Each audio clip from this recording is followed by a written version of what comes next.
সামনে বিশ্বনবী বললেন, চাচা আমি খুলবো না। কি বললেন? চাচা আই ফিল শাই, আমার লজ্জা লাগে, আমি খুলবো না। আবু তালেব ছাড়ার পাত্র না। না রে ভাতিজা, ছোট্ট মানুষ, তুই বুঝোস না, তোর কষ্ট হয়। বিশ্বনবী কয় কষ্ট হয়, তারপরেও খুলবো। এত লাজুক ছিলেন এই লোকটা। কুমারী নারীর চেয়েও বিশ্বনবী বেশি লাজুক ছিলেন। সুবহানাল্লাহ। এই জন্য নারীরা বিশ্বনবীর কাছে প্রশ্ন করতে আসতো না, লজ্জায়। বিশ্বনবীও লজ্জা পায়, নারীরাও লজ্জা পায়। প্রশ্ন হবে, উত্তর হবে। এই জন্য আল্লাহ বললেন, নবী সাহাবারা আপনার কাছে আসে, প্রশ্ন করে, দৈনন্দিন জীবনের জীবন ঘনিষ্ঠ বিষয়গুলো জেনে যায়, নারীরা আসতে পারে না। এই জন্য আমি আপনার বিবির সংখ্যা বাড়িয়ে দিলাম, সব নারীরা আপনার বিবির কাছ থেকে মাসালা জেনে নিবে। অনেকে বলে বিশ্বনবী নারীর দেহ ভোগ করার জন্য 13টা বিয়ে করছে। কপাল পোড়া, কপাল পোড়া। আমার নবীর ইতিহাসই জানে না। বিশ্বনবীর প্রথম বিয়েটা ছিল 25 বছরের বয়সে। কত বছর? ওনার বয়স ছিল 25। বিয়ে করেছেন সাইয়েদানা সাইয়্যিদাতুনা খাদিজাকে, ওনার বয়স ছিল, তখন বিশ্বনবী তাগড়া যুবক। 25 বছর বয়স। কেমন যুবক? যিনি মক্কার সবচেয়ে বড় কুস্তিগিরকে ডান হাতে তুলে মাটির মধ্যে 3টা আছাড় মেরেছেন। বিশ্বনবী বলতেন, আমার হাতে 40 জন জান্নাতি লোকের শক্তি দিয়েছে কে? ওই শক্তিশালী পুরুষরা। বয়স যখন তার 25, রক্ত গরম তাগড়া যুবক, বিয়ে করলেন 40 বছরের এক মহিলা। বিশ্বনবীর সব বিয়ে ছিল বিধবাদেরকে আশ্রয় দেওয়ার জন্য। একটা মাত্র বিয়ে ছাড়া, সেটাও আকাশের উপর থেকে বিয়ে পড়িয়েছে কে? জান্নাতি রেশমের কাপড়ের মধ্যে আয়েশার চেহারা এনে জিব্রাইল বললেন, মেয়েটারে কেমন লাগে? নবী বললেন, ভালো লাগে। তার 1 সপ্তাহ পরে আবার ছবি এনে বললেন, ও নবী, আবু বকরের মেয়ে, আল্লাহ সরাসরি বিয়ের প্রস্তাব পাঠিয়েছেন। বিশ্বনবী বললেন, জিব্রাইল, তুমি যদি বিয়ের ঘটক হও, আল্লাহ যদি হয় কাজী, আমি মুহাম্মদ রাজি। হয়ে গেল বিয়ে। এই একটাই ভার্জিন। তারও অনেক হিকমত আছে, বাকি সবগুলো ছিল উইডো, বিধবা। কপাল পোড়া। এরা বলে নারী লোভী মুহাম্মদ 13টা বিয়ে করেছে। নাস্তিকেরা বলে পড়েন নাউযুবিল্লাহ। 4টা কারণে বিশ্বনবীর এতগুলো বিয়ে হয়েছে। জোরে বলেন কয়টা? একটা হচ্ছে এডুকেশনাল কজ, একটা হচ্ছে লিগ্যাল কজ, একটা হচ্ছে সোশ্যাল কজ, আর একটা হচ্ছে পলিটিক্যাল কজ। এডুকেশনাল কজ যেটা প্রথমে বললাম, নবীর কাছ থেকে শিখতে আসতো পুরুষেরা, নারীরা শিখতে পারে না, মাসালা জানতে পারে না। আল্লাহ বললেন, বেশি করে বিয়ে করো, মাসালাগুলো তোমার বিবিদের কাছে জানাও। হায়েজ নেফাজের মাসালা, বিয়ে করলে স্বামী স্ত্রীর দাম্পত্য জীবনের মাসালা। ও নবী, তুমিও বলতে লজ্জা পাও, নারীরা শুনতে লজ্জা পায়, তোমার বিবিদের কাছ থেকে এসে এসে শিখে যাবে রে নবী। 1 নম্বর কজ এডুকেশনাল। 2 number legal. অনেকে ছেলে দত্তক রাখে, পালক পুত্র। খবরদার, পালক পুত্র কোনোদিন আপনার আপন পুত্র হতে পারে। যায়েদ বিন হারেসাকে বিশ্বনবী ছেলের মতো রাখলেন। সবাই বলতে আরম্ভ করলো, যায়েদ বিন মুহাম্মদ, মুহাম্মদের ছেলে যায়েদ। আসলে কি মুহাম্মদ সাল্লাল্লাহু আলাইহি ওয়াসাল্লামের ছেলে? না, হারেসার ছেলে। এইটা বোঝানোর জন্য যায়েদ বিন হারেসা যখন জাইনাব বিন জাহাশকে তালাক দিলেন, বিশ্বনবী বললেন, তুমি তোমার পালক পুত্রের বউকে এখন বিয়ে করবা। সুবহানাল্লাহ। Legal cause, to inform the society the legal rule of Islam. ইসলামের রুলিং শিখানোর জন্য পালক পুত্রের বউ তালাক পাওয়ার পরে বাবা বিয়ে করতে পারে। সুবহানাল্লাহ কোন? আর জোরে কোন? 2টা গেল। 3 নাম্বার সোশ্যাল কারণে আমার নবী ছিলেন সামাজিক। সামাজিকতার বন্ধনকে শক্ত করার জন্য কিছু বিয়ে করলেন। কেমন? বিশ্বনবীর রাইট হ্যান্ড, ডান হাত ছিল আবু বকর। আল্লাহ বললেন, তোমার যেহেতু ডান হাত, বিয়েটা করলে তো আরো শক্ত হবে ডান হাত, ঠিক কি না? আবু বকরের মেয়ের সাথে বিয়ে। বিশ্বনবীর লেফট হ্যান্ড, বা হাত ছিল ওমর। ওমরের এক বউ হাফসারে বিয়ে করলেন, এও তালাক খাওয়া। ডান হাত বাম হাত। এই যে সোশ্যাল কারণে বিশ্বনবী বিয়ে করলেন। 4 খলিফা। 4 খলিফার প্রথম 2 জন বিশ্বনবীর শ্বশুর, পরের 2 জন বিশ্বনবীর জামাই। সুবহানাল্লাহ। বাড়িতে যায় বললেন আল্লাহু আকবার। আবু বকর সাইয়েদনা ওমর বিশ্বনবীর শ্বশুর, আর ওসমানকে দিলেন 2 মেয়ে, আলীরে দিলেন 1 মেয়ে। আল্লাহু আকবার। এই সোশ্যাল কারণে বিশ্বনবীর বিয়ের সংখ্যা বেড়েছে। সর্বশেষ হচ্ছে পলিটিক্যাল, রাজনৈতিক কারণে। কি রাজনৈতিক কারণ? বনুল মুস্তালাকে বিশ্বনবী যুদ্ধ করলেন। যুদ্ধ করার পর বনুল মুস্তালাকের লিডারের নাম ছিল হারিস বিন মেরার। হারিস বিন মেরারের একটা মেয়ে ছিল, তার নাম ছিল জুয়াইরিয়া বিনতুল হারিস। বিশ্বনবীর 11টা বউ, 2টা ছিল দাসী। প্রথম বউ হচ্ছে খাদিজা বিনতে খুয়াইলিদ, এরপর আয়েশা বিনতে আবি বকর, হাফসা বিনতে ওমর, জাইনাব নামে 2 বউ, জাইনাব বিনতে জাহাশ, জাইনাব বিনতে খুজাইমা। মাইমুনা বিনতুল হারিস, জুয়াইরিয়া বিনতুল হারিস, সাউদা বিনতে জামাআ, সাফিয়া বিনতে হুয়াই ইবনে আখতাব, উম্মে হাবিবা, রামলা বিনতে আবি সুফিয়ান, উম্মে সালামা বিনতে আবি উমাইয়া। এই 11 জন বউ। সুবহানাল্লাহ পড়েন। দাসী ছিল 2 জন, একজন রাইহানা, পুরো নাম রাইহানা বিনতে যায়েদ আন-নাদারিয়া, আরেকজন ছিল মারিয়া। মিশরের সম্রাট মুকাউকেস বিশ্বনবীরে হাদিয়া দিয়েছে মারিয়া তু বিনতে শামউন আল কিবতিয়া। এই 13 জন। বিশ্বনবী বনিল মুস্তালাকে যুদ্ধ করলেন, বিজয় লাভ করলেন। বিশ্বনবী ভাবলেন বনিল মুস্তালাকের লিডারের মেয়েটারে যদি বিয়ে করি আমার শত্রুর বংশ হয়ে যাবে আমার শ্বশুর বাড়ি, ঠিক কিনা? বুদ্ধি করে বিয়ে করলেন। বিয়ে করার পরে পুরো বনুল মুস্তালাকের লোকেরা ভাবে হায় হায় আমাদের লিডারের মেয়ে বিয়ে করছে, এখন তো আমরা বেয়াই বেয়াই সম্পর্ক, ঠিক কিনা? আর কিলাকিলির দরকার নাই, আর তলোয়ার নিয়ে মারামারির দরকার নাই, তলোয়ার ফালা, সবাই একসাথে জড়ো হয়ে অ্যাসেম্বলি কর। মুহাম্মদ রে ডাক। বিশ্বনবী আসলেন। এবার সবাই বলল মুহাম্মদ আমাদেরকে পড়িয়ে দাও লা ইলাহা ইল্লাল্লাহু মুহাম্মাদুর রাসূলুল্লাহ। দেহ ভোগের জন্য মুহাম্মদ একটা বিয়ে করে নাই, জোরে বলেন ঠিক কিনা? এডুকেশনাল কারণ, লিগ্যাল কারণ, সোশ্যাল কারণ, পলিটিক্যাল কারণ। আবার ইহুদির এক মেয়েকে বিয়ে করলেন বিশ্বনবী, সাফিয়া। খায়বারের যুদ্ধের পরে ওই বিয়ের পরেও শত শত ইহুদি কালিমা পড়ে মুসলমান হয়েছে। বিশ্বনবী বললেন না চাচা আমার লুঙ্গি খোলার দরকার না, আমি এমনিই পারি। মনে আছে? ভুলে গেছেন? মনে আছে তো? ও চাচা আমি এমনিই পারি, আমি 2টা করে পাথর টানবো, সমস্যা নাই, লুঙ্গি খুলবো না। আবু তালেব ছাড়ার পাত্র নয়। আবু তালেব বলে বাতিজা তুমি লুঙ্গি খোলো। বিশ্বনবী তো লুঙ্গি খোলে না। এটা তো সাধারণ নবী না, এটা অসাধারণ নবী, ঠিক কিনা? 5 বছর হালিমার বাড়িতে ছিলেন। হালিমা দুধ খাওয়ালো। হালিমা বলল মুহাম্মদ রে দুধ খাওয়াতে নিলাম, কিন্তু আজীব তামাশা, আমার ডান স্তনের দুধটা খায়, বাম স্তনের দুধ তো খাওয়াতে পারি না, বাম স্তনের দুধটা মুখে ঢোকাতে পারি না। 5টা বছর ছিল, 2 বছর দুধ খাইলো, একদিনের জন্য আমার বাম স্তন টাচ করে নাই। কারণ হালিমার আরো কয়েকটা ছেলে মেয়ে ছিল। উনাইসা নামে এক মেয়ে ছিল, শাইমা নামে আরেক মেয়ে, আব্দুল্লাহ নামে এক ছেলে, এরাও দুধের বাচ্চা ছিল। বিশ্বনবী যদি একাই 2 স্তনের দুধ সাবার করে ফেলেন তাহলে দুধ ভাই বোনরা খাবে কি? 2 বছর বাচ্চা মুহাম্মদ ইনসাফ প্রতিষ্ঠা করেছেন, কোন ঠিক কিনা? আবার হালিমা বলে এই ছেলেটারে আমি 5 বছর রাখলাম, এই 5 বছরে কোনোদিন কুরাইশি মুহাম্মদ রে কান্না করতে দেখি নাই, শুধু একটা সময় কান্না করত। এই ছেলেটা ক্ষুধার অভাবে কাঁদে নাই, ব্যথা পেলে কোনোদিন মুহাম্মদ কাঁদে নাই, শুধু লজ্জাস্থানের জায়গা থেকে কাপড়টা একটু সরে গেলে শিশু মুহাম্মদ কেঁদে উঠত। বিশ্বনবী বললেন চাচা আমি লুঙ্গি খুলবো না, আমি 2টা নিতে পারবো। আবু তালেব বলল সমস্যা নাই খোলো। বিশ্বনবী কয় না খুলবো না। আবু তালেব বিশ্বনবীর লুঙ্গির গোছায় ধরে টান দিলেন, টান দিতে দেরি হয়ে যায়, বিশ্বনবীর বেহুশ হতে দেরি হয় না, বেহুশ হয়ে পড়ে গেলেন। লুঙ্গি আর খোলা হয় নাই। বিশ্বনবীর লজ্জাস্থান পৃথিবীর কেউ দেখে নাই, চিল্লায় পড়েন আল্লাহু আকবার। এজন্য লজ্জাশীলতা শিখাবেন। লজ্জাশীলতা সব নারীদের ভূষণ। দৌলতপুর বাইতুন নূর জামে মসজিদ, এই বাইতুন নূর ধরে ধরে এত কথা চলে আসছে, ঠিক কি না? বাইতুন নূর এসেছে কাবা ঘর থেকে। এই কাবা ঘর ইব্রাহিম আলাইহিস সালাম বানালেন। বানানো শেষ, আল্লাহ বলেন ইব্রাহিম আজান দাও। কি দাও? জোরে বলেন কি দাও? আজান দেননি আপনারা নাকি খালি মুয়াজ্জিন দেয়? আপনিও দিবেন। আজান দিলে মর্যাদা বাড়ায় কে? আতওয়ালুল আ'নাক ইয়াউমাল কিয়ামা, দুনিয়ার বুকে যারা আজান দিবে কিয়ামতের দিন তাদের গলাগুলো সবার চাইতে জিরাফের মতো উঁচু হয়ে থাকবে। দেখলেই বুঝা যাবে এই মুয়াজ্জিন ছেলে গেলা সব। আল্লাহু আকবার। কিসের আজান দিব? আল্লাহ আল্লাহ বললেন ও ইব্রাহিম ঘর বানালা, ঘরটা জিয়ারত করতে হবে, আজান দাও, তাড়াতাড়ি আজান দাও। আযিন ফিন নাসি বিল হজ, ও ইব্রাহিম আজান দাও। সাইয়েদনা ইব্রাহিম বললেন মানুষ নাই, পাখি নাই, প্রাণী নাই, কেউ নাই, আজান দিলে কে শুনবে? আল্লাহ বললেন ইব্রাহিম তোমার দায়িত্ব, তুমি আজান দাও, আমি গোটা বিশ্বের সব মানুষের কানে আজান পৌঁছে দেব।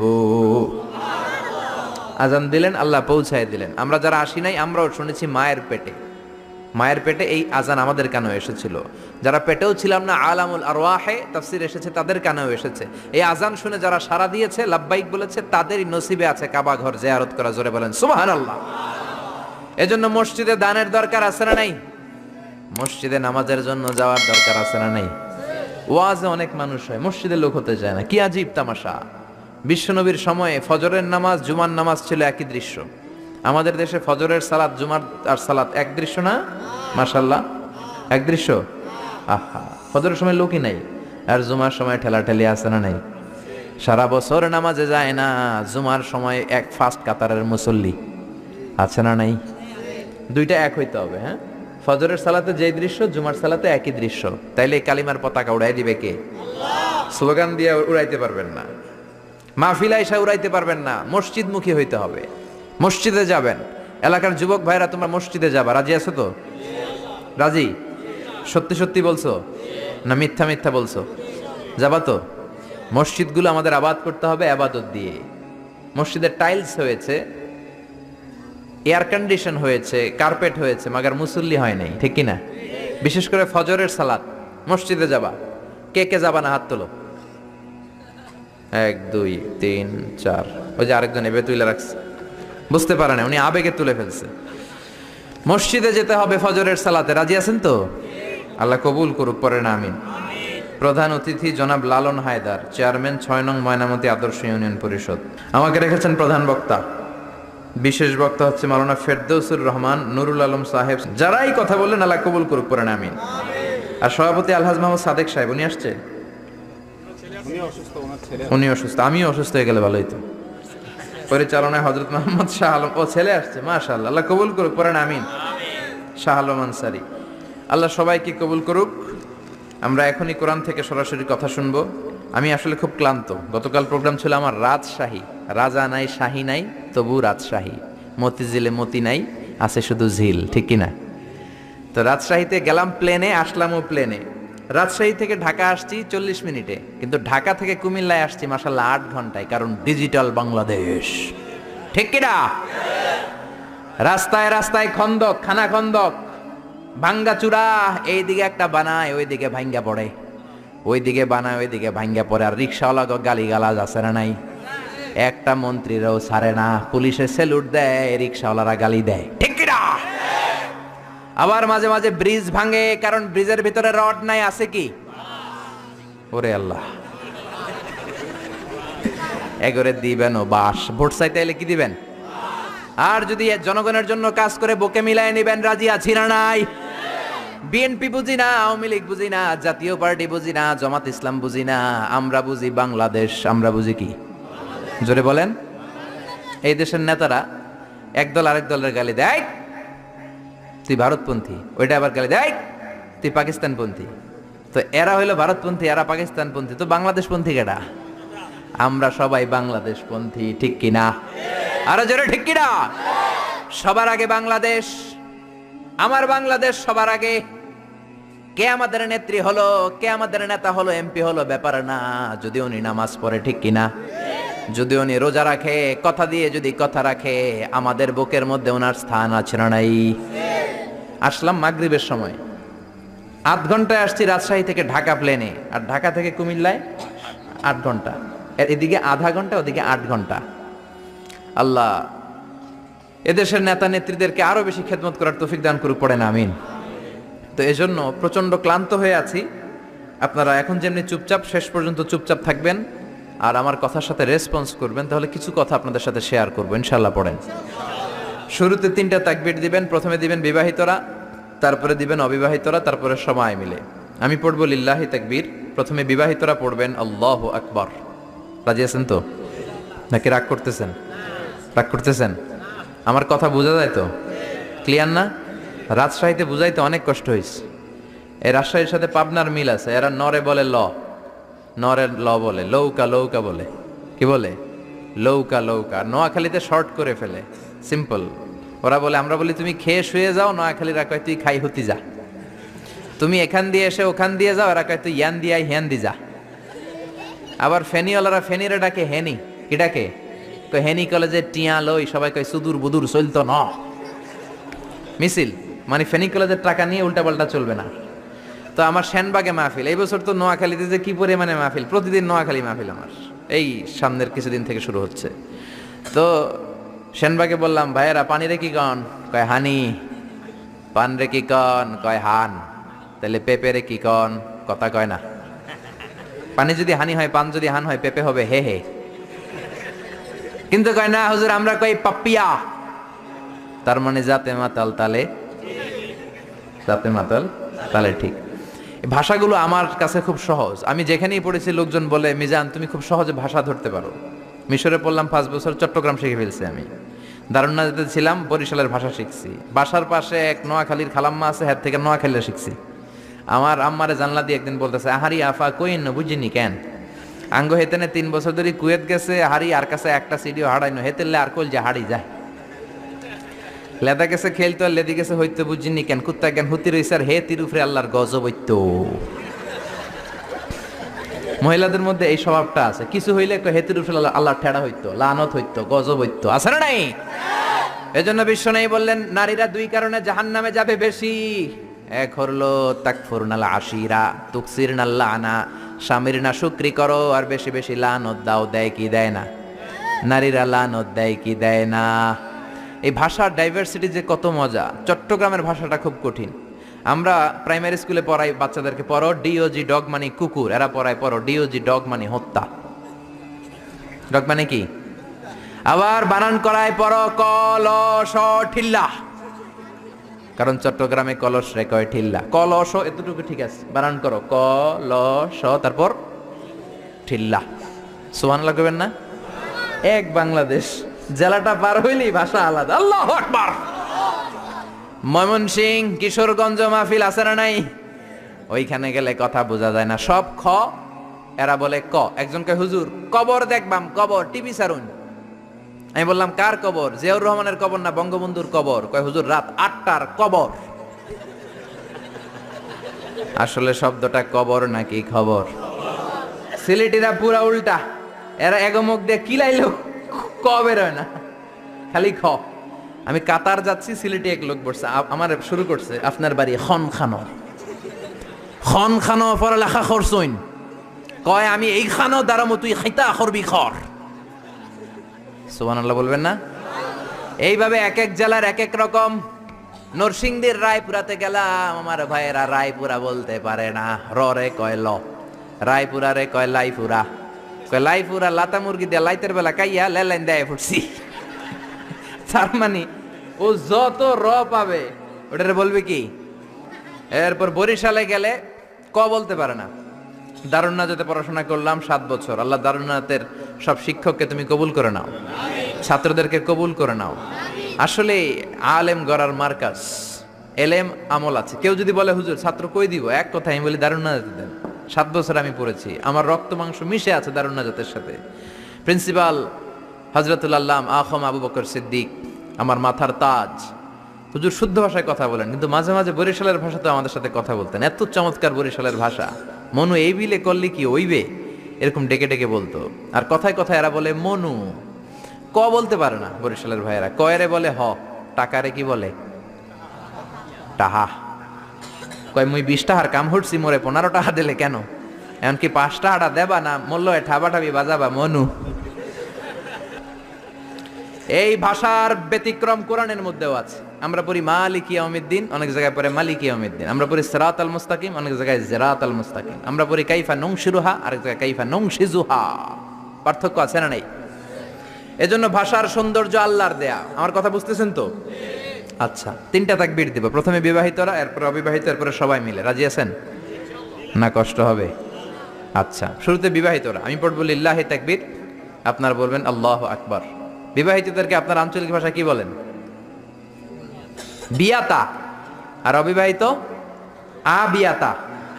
বিয়াতা বানাম আবিয়াতা। বিয়াতারা রেডি হন। আমি লিল্লাহি তাকবীর বললে আল্লাহু আকবার বলবেন। বিয়াতারা রেডি? রেডি? হেরা যে রেডি এটাও কইতে পারে না। রেডি? বিয়াতারা তাকবীর দেন। লিল্লাহি তাকবীর। জোন নাই, রোজা রাখছিল আজকে, নফল রোজা। এবার আবিয়াতারা। বিয়াতাদেরকে হারায় দেওয়ার দরকার আছে না নাই? হারায় দেওয়া যাবে তো? লিল্লাহি তাকবীর।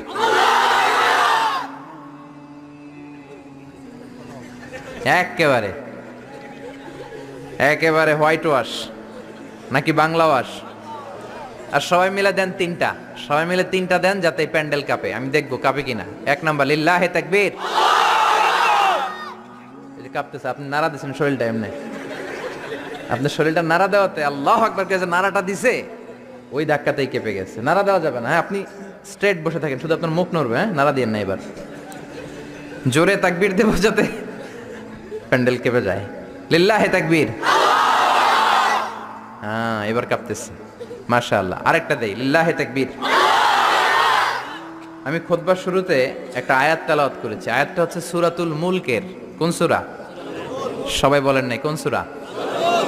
আমি সব জায়গায় বলি যে এটা ক্লাস, তাফসীর মাহফিলটা কি আদান প্রদান হবে, প্রশ্ন উত্তর প্রশ্ন উত্তর। রাজি আছেন তো?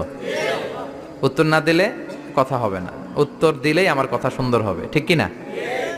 আর বুঝার চেষ্টা করতে হবে প্রাণের ভাইয়েরা আমার, বুঝতে হবে আমলের নিয়তে। ইখলাসটা বড় জরুরি। অনেক প্রধান বক্তা কিয়ামতের দিন জাহান্নামে যাবে, অনেক দানশীল ব্যক্তি জাহান্নামে যাবে, অনেক শহীদ ফি সাবিলিল্লাহ জাহান্নামে যাবে। সহিহ হাদিস। প্রধান বক্তা বলবে, আল্লাহ বাংলাদেশের এমন কোন জেলা নাই যেই জেলায় আমি কোরআনের দাওয়াত নিয়ে যাই নাই। আল্লাহ বলবেন, না না, তুমি দাওয়াত নিয়ে গিয়েছো যেন লোকেরা তোমার নামে তাকবীর দেয়, এই জন্য। আমার ভয় তোর অন্তরে ছিল না, তুই জাহান্নামে যা, go to the hell fire. এক লাথি মেরে প্রধান বক্তারা জাহান্নামে পাঠাবে। ওই রকম প্রধান বক্তা আল্লাহ তুমি আমাদেরকে বানিও না, বলে না আমিন। অনেক দানশীল জাহান্নামী হবে, আল্লাহ বলবেন তুইও জাহান্নামে যা। দানশীল বলবে, আল্লাহ আমার এলাকায় যত মসজিদ আছে সবগুলো আমি বানাইছি। আল্লাহ বলবেন কথা ঠিক, কিন্তু তুমি বানিয়েছো তোমারে দানবীর বলবে, এজন্য। দানশীল, দ্য বিজনেস ম্যাগনেট, হাতেম তাই উপাধি তোমাকে দিবে, এই জন্য তো হাতেম তাই উপাধি তো দুনিয়াতে তুমি পেয়েছো, আমার কাছে কি চাও? আমার কাছে তোমার জন্য কিচ্ছু নাই, go to the hell fire, জাহান্নামে যা। সবচেয়ে ভয়ঙ্কর হলো শাহিদ ফি সাবিলিল্লাহ, জাহান্নামে যাবে। আল্লাহর রাস্তায় যুদ্ধ করে দেহের তাজা রক্ত বিলিয়ে শহীদ হয়েছে, তারাও জাহান্নামে। সবাই না, যাদের ইখলাস নাই। শহীদ বলবে, আল্লাহ আমি কেন জাহান্নামী? আল্লাহ বলবেন তুইও যা। আল্লাহ আমার দেহের তাজা রক্ত বিলিয়ে দিয়ে তোমার কালিমার পতাকা গেড়েছি, আমি কেন জাহান্নামে যাব? আমার তো জান্নাত পাওয়া দরকার। আল্লাহ বলবেন, না না, তুমি যুদ্ধ করেছো যাতে লোকেরা তোমাকে বীর বলে, বীর।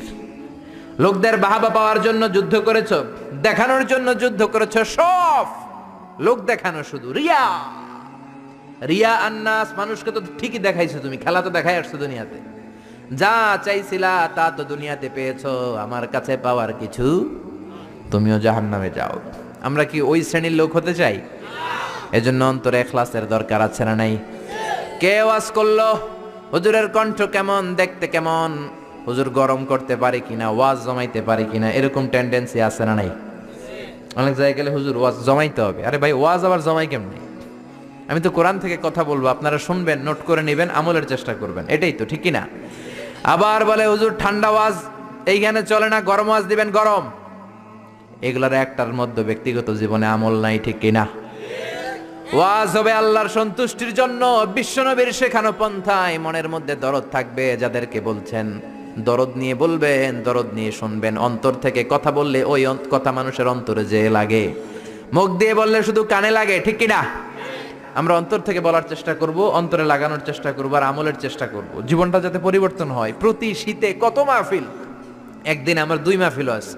এবছর শুরু করছি ফজরের পর থেকে, ফজরের পরে মাহফিল আছে, জোহরের পরে আছে, বাদ মাগরিব আছে, বাদ এশা আছে, বিভিন্ন সময় মাহফিল। তার মানে এক একটা গ্রামে শুধু তাফসির প্রোগ্রাম আর তাফসির প্রোগ্রাম। সবগুলো তো আল্লামা হয়ে যাওয়ার কথা, কিন্তু হয় না কেন? ইখলাস নাই, শিখার জন্য আসে না। আপনি শিখেন, নোট করেন, জীবনটারে পরিবর্তন করে দিবে কে? সবাই শিখতে রাজি আছেন তো? আসেন আমরা সূরাতুল মুলকের তাফসীর শুনি। সূরাতুল মুলক 29 পারার প্রথম সূরা। কত পারা? আয়াত 30টা। কয়টা? মাক্কি সূরা। মাক্কি না মাদানী? রুকু 2টা। জোরে বলেন কয়টা? এটা অনেক বরকতের সূরা, অনেক বরকত। বিষ্ণুই বলেছেন মানিআতুন মিন আযাবিল কবর। মুস্তাদরাকুল হাকিমের হাদিস, বিশ্বনবী বলেন আল মানিআতু মিন আযাবিল কবর ইন্না ফিল কুরআনি সূরা। কোরআনে একটা সূরা আছে যেটা কবরের আযাব থেকে বাঁচিয়ে দেয়। সুবহানাল্লাহ, বাড়িতে যেয়ে বলবেন। আল মানিআতু মিন আযাবিল কবর, কবরের আযাব থেকে বাঁচায়। কবরের আযাব থেকে বাঁচার দরকার আছে না নাই? নাকি আমরা কেউ কবরে যাব না? দাদা গেছে, বাবা গেছে, আপনাকেও যেতে হবে, ঠিক কি না? কিন্তু আমাদের লাইফস্টাইল দেখলে মনে হয় না যে আমরা কবরে যাব। খালি আমার আমার বলি, বুক ফুলায় বলি, এটা আমার, আমার হুন্ডা, আমার গাড়ি, হতে আলামু, ঠিক কি না? খালি বড়াই করি, সাহস দেখাই, বেটাগিরি দেখাই। তোর চেয়েও বড় বেটা ছিল কি ছিল না? নমরুদ গোটা বিশ্বের বাদশা ছিল, একদিনের জন্য একটা হাসি দেয়া লাগে নাই, সর্দি হয় নাই, জ্বর হয় না, এত ভালো ভালো খাবার খাইতো। ওই নমরুদও চিৎপটাং, ঠিক কি না? ওই ফেরাউনও চিৎপটাং, আর তুমি কোন সলিমুদ্দি আর কলিমুদ্দি? এই জন্য কবরে যেতে হবে। এটা আমার, ওইটা আমার, সব আমার, সব আমি খামু, সব আমি খামু। পেট হইছে দূর, হে সব খাইব, কপাল পোড়া। আমার আমার বলবেন না। জিজ্ঞেস যদি করি, ভাই বাড়িটা কার? কয় আমার বাড়ি। বুক ফুলায় কয় আমার বাড়ি, 3 তলা বাড়ি, ঘুষের টাকা দিয়া বানাইছি, আছে না নাই? আমার বাড়ি আমার, আমার গাড়ি। কেমন করে তোমার বাড়ি? তোমার বাবাও যখন এই বাড়িতে থাকতো সেও বলতো এটা আমার বাড়ি, তোমার দাদাও যখন থাকতো সেও বলতো আমার বাড়ি, তোমার দাদার দাদার দাদাও যখন এই বাড়িতে থাকতো সেও বলতো এটা আমার বাড়ি, ঠিক কিনা? আপনি মরে যান, আপনার ছেলে যখন থাকবে, কেউ যখন জিজ্ঞেস করবে ভাই সাহেব বাড়িটা কার? বলবে আমার। বলবে না? বলবে না? নাকি কইবে আমার দাদার বাড়ি? কেউ বলে? এরপর আপনার নাতির নাতির নাতিও যখন এই বাড়িটাতে থাকবে, যখন সবাই জিজ্ঞেস করবে বাড়িটা কার? বলবে আমার বাড়ি। পরের জায়গা পরের বাড়ি, ঘর বাঁধিয়া আমি রই, আমি তো সেই ঘরের মালিক নই, ঠিক কিনা? আমি এই ঘরের মালিক না, সবকিছুর মালিক কে? এজন্য কবরে আমাদের যেতে হবে, কবরের প্রিপারেশন নিতে হবে। বিশ্বনবী বললেন মানিআতুন মিন আযাবিল কবর, এই সূরাতুল মুলক যে প্রতিদিন তেলাওয়াত করবে তাকে কবরের আযাব থেকে বাঁচাবে কে? এবার তিরমিজির একটা হাদিস শুনেন। তিরমিজির বিশ্বনবী বললেন শাফাআত লি সাহিবিহা, এই সূরাটা, এই সূরার তেলাওয়াতকারীর জন্য কিয়ামতের দিন সুপারিশ করবে। খুশি না বেজার? ও মিয়া, কোরআন যদি আল্লাহর কাছে কারোর জন্য সুপারিশ করে, ওই সুপারিশ আল্লাহ ফেলতে পারবে নাকি? প্রধানমন্ত্রী শেখ হাসিনার কাছে যদি অর্থমন্ত্রী সুপারিশ করে, কারোর জন্য ফেলতে পারবে? পররাষ্ট্রমন্ত্রী যদি অনারেবল প্রাইম মিনিস্টার শেখ হাসিনার কাছে সুপারিশ করে, ফেলতে পারবে? কারণ পররাষ্ট্রমন্ত্রীর সুপারিশ, অর্থমন্ত্রীর সুপারিশ। তেমনি কোরআন যদি সুপারিশ করে, ওই সুপারিশ আল্লাহ ফেলবে না, ঠিক কি না? সহিহুল জামেতে আরেকটা হাদিস এসেছে, বিশ্বনবী বলেন খাসামাত আন সাহিবিহা, এই সূরাটা কিয়ামতের দিন আল্লাহর সাথে তর্ক করবে, ঝগড়া করবে, ডিবেট করবে। আল্লাহর সাথে তর্ক, কত সাহস! কি নিয়ে তর্ক বলবে আল্লাহ? যতক্ষণ না তুমি এই সূরার তেলাওয়াতকারীকে জান্নাতে না ঢুকাবা, আমি তর্ক করতেই থাকবো। আল্লাহু আকবার। হাত্তা দাখালাহুল্লাহুল জান্নাতা, যতক্ষণ আল্লাহ তারে জান্নাত না দেয় ততক্ষণ পর্যন্ত এই সূরাটা ঝগড়া করবে। আবার বিশ্বনবী বলতেন মান ক্বারা বিহা ফি লাইলাতিন ফাকাদ আকসারা ওয়া আতাবা, যে ব্যক্তি রাত্রে বেলায় সূরাতুল মুলক তেলাওয়াত করে ঘুমাবে, সারা রাত কোরআন তেলাওয়াতের সওয়াব তার আমলনামায় দিবে কে? এজন্য বিশ্বনবী বলতেন আমি চাই আমার প্রতিটা উম্মতের হৃদয়ে এই সূরাটা গাঁথা থাক, আমি চাই আমার প্রতিটা উম্মতের কলিজার ভিতর এই সূরাটা মুখস্থ থাক। মুখস্থ করতে রাজি আছি না নাই? আয়াত মাত্র 30টা, সবাই বলেন কয়টা? এক মাসে কয় দিন? প্রতিদিন এক আয়াত করে মুখস্থ করলে লাগবে কয় দিন? এক মাসে মুখস্থ হয়ে যাবে। করবেন নি? করবেন? এটা আপনাদের বাড়ির কাজ। এটা কি? হোমওয়ার্ক। যেহেতু ক্লাস, বাড়ির কাজ দেওয়ার দরকার আছে না নাই? মুখস্থ করে ইমাম সাহেবের কাছে যাবেন, আজহারি হুজুর বাড়ির কাজ দিছে, বাড়ির কাজ নেন। আমার সূরাতুল মুলক মুখস্থ হয়েছে, আপনি শোনেন। পড়বেন তো? মা বোনেরা, আপনাদের যাদের কানে আমার মাইকের আওয়াজ যায়, সূরাতুল মুলক মুখস্থ করবেন, নিজেরা পড়বেন, বাচ্চাকে শোনাবেন। কত সুন্দর হতে পারে আপনার ফ্যামিলিটা।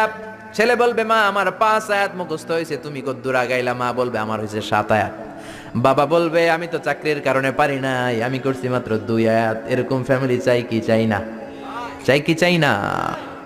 এই সূরাটা এত বরকতের সূরা, সূরা আপনার চোখ খুলে দিবে। দিস সূরা is an eye opener for you. আপনার চোখ খুলে দিবে, আপনার ঘুমন্ত বিবেককে জাগিয়ে তুলবে, আপনার চিন্তার জগতে আলোড়ন সৃষ্টি করবে। একদল কপাল পোড়া আছে, উল্লুক্কা পাঠা, এগুলো হচ্ছে নাস্তিক। আমরা আল্লাহরে বিশ্বাস করি, আমরা আস্তিক। যারা বিশ্বাস করে না তারা কি? এরা কয় আমরা আল্লাহরে বিশ্বাস করি না, আমরা অনেক জ্ঞানী, মাথার মধ্যে সাদে মাল নাই, মানে মাথায় চুল নাই। যত শিক্ষাবিদ দেখবেন একটার মাথাও চুল নাই, ঠিক কিনা? স্রষ্টারে গালে দিতে দিতে চুল হারাইছে, ঠিক কিনা? এরা বলে আমরা আল্লাহরে মানি না, কারণ আনসিন ইজ নাথিং, যেটা দেখি না ওটা বিশ্বাস করি না। বলে না? কপাল পোড়া, মিথ্যাবাদী, অনেক কিছু দেখে না কিন্তু বিশ্বাস করে। Do you see the air in the atmosphere? ভূমণ্ডলে যে বাতাস, বাতাস আপনি দেখেন? জোরে বলেন। So why do you believe on that? তাহলে বিশ্বাস করস কেন? Do you see the bad headache someone feel? একজন বলতেছে হুজুর মাথাটা ছিঁড়ে যায়, ফু দিয়ে দোয়া পড়ে দেন, মাথার ব্যথায় মরে যায়। ওই বেটার যে মাথায় ব্যথা দেখা যায়, কিন্তু মাথায় ব্যথায় বিশ্বাস করি কি করি না? আমরা অনেক কিছু দেখি না কিন্তু বিশ্বাস করি, ঠিক কিনা? আল্লাহরে তুই দেখবি কেমনে? তুই তো নিজেরাই দেখোস নাই। আপনি কি আপনার চোখ দেখেন আয়নার সাহায্য ছাড়া? এই যে আমি তাকিয়ে আছি, আমার চোখটা আমি দেখি? আপনি কি আপনার পিঠ দেখেন আয়নার সাহায্য ছাড়া? আরে আয়না রাখলেও তো পিঠ দেখতে গেলে ঘাড় ভেঙে যাবে। কথা বলেন। কেমন করে তুমি আল্লাহরে দেখবে? আল্লাহ বলেন আমারে দেখা যায় না, আমার সৃষ্টির দিকে তাকা, আমার পাহাড়ের দিকে তাকা, ঝর্ণার দিকে তাকা। ঝর্ণা ঝর্ণা ঝর্ণা রে, বলনা বলনা বলনা রে, কার বিরহে পাগল পাড়া তুই, কার মিলনে ফুল ফসলে ভরা রে তোর দুকুল ভুই, কার মিলনে ফুল ফসলে ভরা রে তোর দুকুল ভুই। ঝর্ণা ঝর্ণা ঝর্ণা রে, বলনা বলনা বলনা রে, কার বিরহে পাগল পাড়া তুই। সুবহানাল্লাহ। ঝর্ণার দিকে তাকান, ঝর্ণার মালিক আছে না নাই? সাগরের দিকে তাকান, বুঝতে পারবেন আল্লাহ আছে না নাই। আকাশের দিকে তাকান, আকাশের মালিকরে খুঁজে পাবেন। এজন্য আল্লাহ বললেন গোলাম আমার সৃষ্টির দিকে তাকা, আমার সৃষ্টি নৈপুণ্যের দিকে নজর করে দেখ, আমি আছি। If someone see something very carefully, he must find his god, he must find someone is controlling everything. অবশ্যই সে পাবে যে একজন সব নিয়ন্ত্রণ করে। কুফানগরীতে এরকম একজন নাস্তিক ছিল, কয় আমি আল্লাহরে মানি না। কেন মানো না? কয় আল্লাহরে দেখা যায় না, কেউ আমারে বিশ্বাস করাতে পারবে না স্রষ্টার অস্তিত্ব। লোকেরা বলল একজন পারবে। নাস্তিক বলে কি নাম? কয় ওই লোকের নাম হলো নু'মান ইবনু সাবিত, আমাদের ইমাম আবু হানিফা। সুবহানাল্লাহ। উনি তোমারে বুঝাতে পারবে আল্লাহ যে আছে। নাস্তিক বলে কই তোদের নু'মান নিয়ে আয়। ডেট দেয়া হলো আগামীকাল জুমার নামাজের পরে, তার সাথে তর্ক হবে। নাস্তিক আল্লাহর বিপক্ষে, ইমামে আবু হানিফা আল্লাহর পক্ষে, ঠিক কিনা? জুমার পরে হাজার হাজার মানুষ, নাস্তিক আসছে, শুধু আসে নাই ইমাম আবু হানিফা। কে আসে নাই? জোরে বলেন, কে আসে নাই? ইমাম আবু হানিফা আসেনি, 1 ঘন্টা দেরি। 1 ঘন্টা দেরি করে আসার পরে নাস্তিক রেগে মেগে বলে কোন লোকের সাথে তর্কের জন্য এসেছো? এই লোকের তো কোনো সময় জ্ঞান নাই। যার সময় জ্ঞান নাই এর সাথে কিসের তর্ক?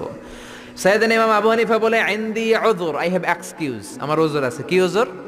কি উযর আপনার? দেরি করলেন কেন?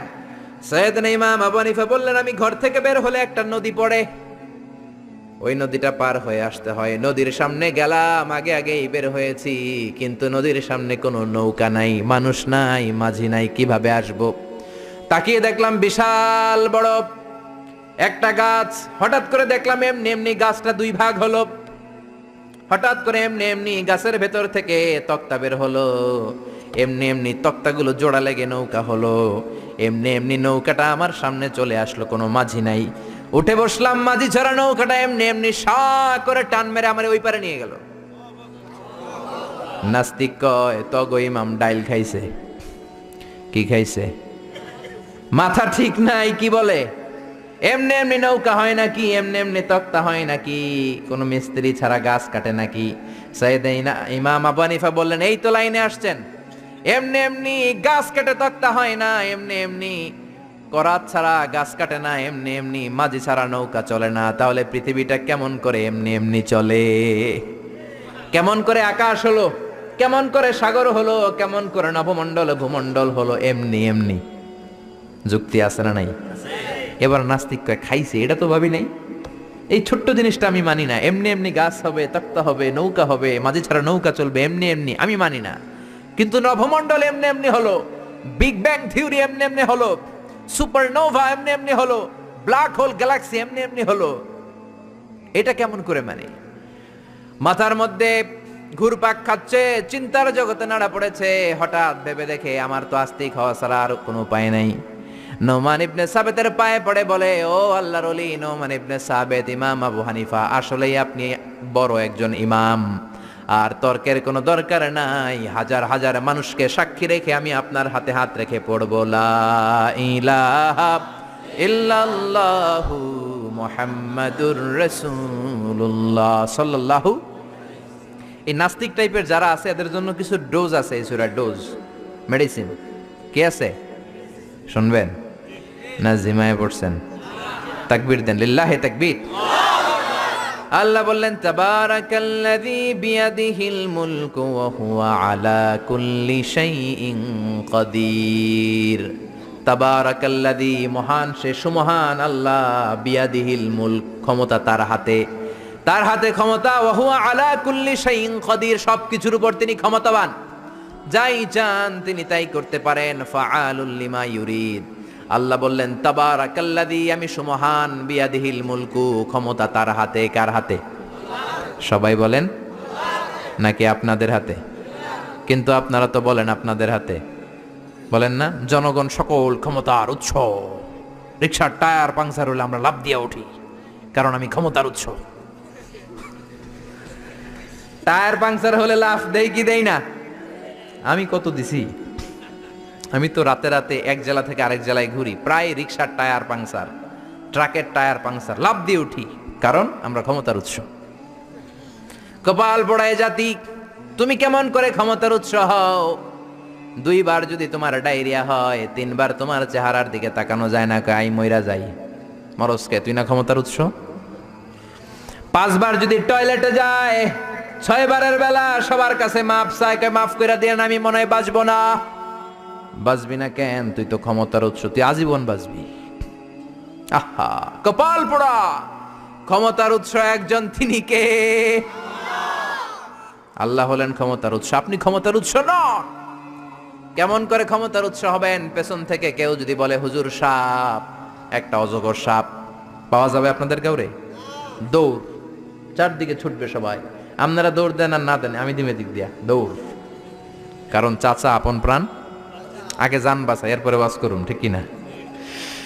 তো এই হলো আমাদের দশা। আল্লাহ বললেন, ওয়া খুলিকাল ইনসানু দাঈফা, ও গোলাম, তোমাদেরকে একেবারে দুর্বল করে আমি বানিয়েছি, কিচ্ছু নাই তোমার।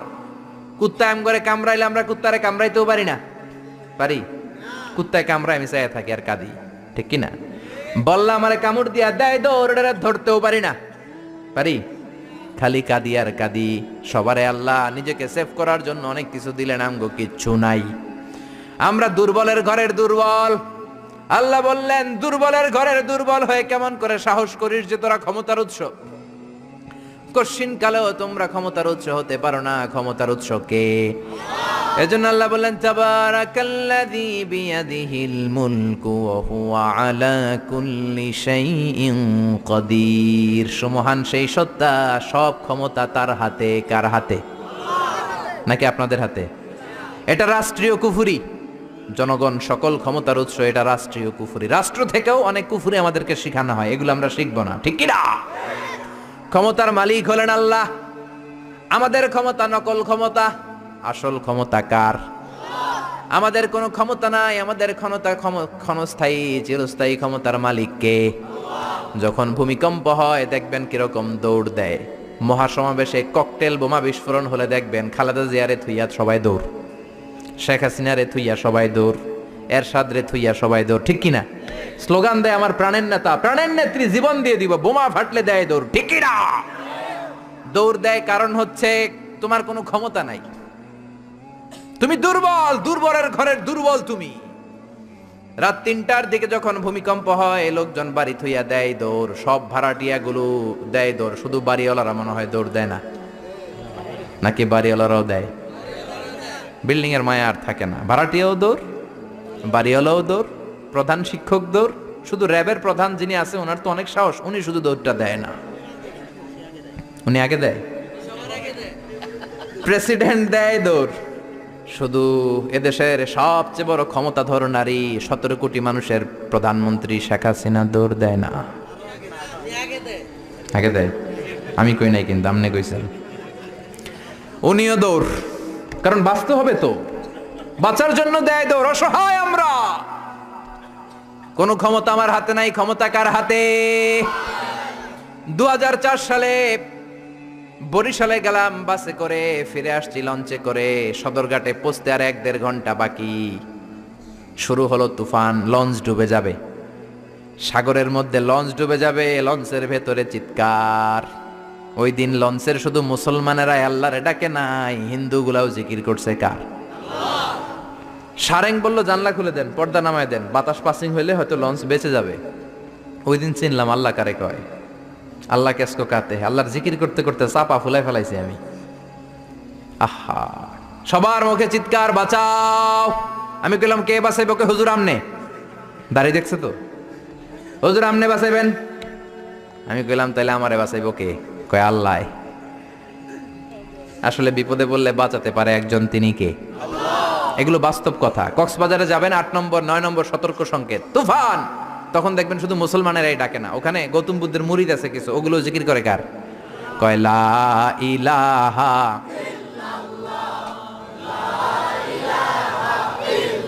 লা ইলাহা ইল্লাল্লাহু মুহাম্মাদুর রাসূলুল্লাহ সাল্লাল্লাহু। ডোনাল্ড ট্রাম্প সবচেয়ে বড় ক্ষমতাশালী ব্যক্তি, ঠিক কিনা? সব ক্ষমতা তো ওর হাতে, তাই না? ডোনাল্ড ট্রাম্প তো ক্ষমতার উৎস হওয়া উচিত। ও কি ক্ষমতার উৎস? আপনারা দেখেছেন কিনা জানি না, ইউটিউবে একটা ভিডিও দেখা যায়, সে বক্তব্য দিচ্ছে একটা অডিয়েন্সের সামনে। হঠাৎ বিউ গলে একজন লোক বাঁশি বাজাইছে ওরে ভয় দেখানোর জন্য, ব করে আওয়াজ করছে, লাফ দিয়ে উঠছে একটা। ওর স্পেশাল সিকিউরিটি ফোর্স চারদিকে এমনি ধরছে, স্যার আমরা আছি।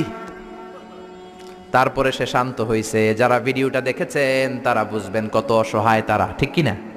যত বড় ক্ষমতার অধিকারী হন। গত বছর আমাদের প্রধানমন্ত্রী শেখ হাসিনার একটা ব্যক্তিগত বিমান নামতে পারছিল না, ফ্লাইং মিস্টেক বা গোলযোগের কারণে। ওই বিমানটা 33টা চক্কর মেরেছে, আমি পত্রিকায় পড়েছি, নামতে পারে না। স্পেশাল সিকিউরিটি ফোর্স বলল because of some flying mistake we can't land now, honourable prime minister. আমাদের বিমান একটু সমস্যা হচ্ছে, আমরা নামতে পারতেছি না। 33টা চক্কর মারা লাগছে বিমানটা ঠিক করতে। যখন বিমানের ভেতরে প্রধানমন্ত্রী বসা আর ওনাকে নিউজ দেওয়া হলো বিমান নামতে পারতেছে না, সমস্যা, উনি জিকির করছে কার? জোরে বলেন। এত ক্ষমতা, বিপদে বললে একজনের ডাকি, তিনি কে?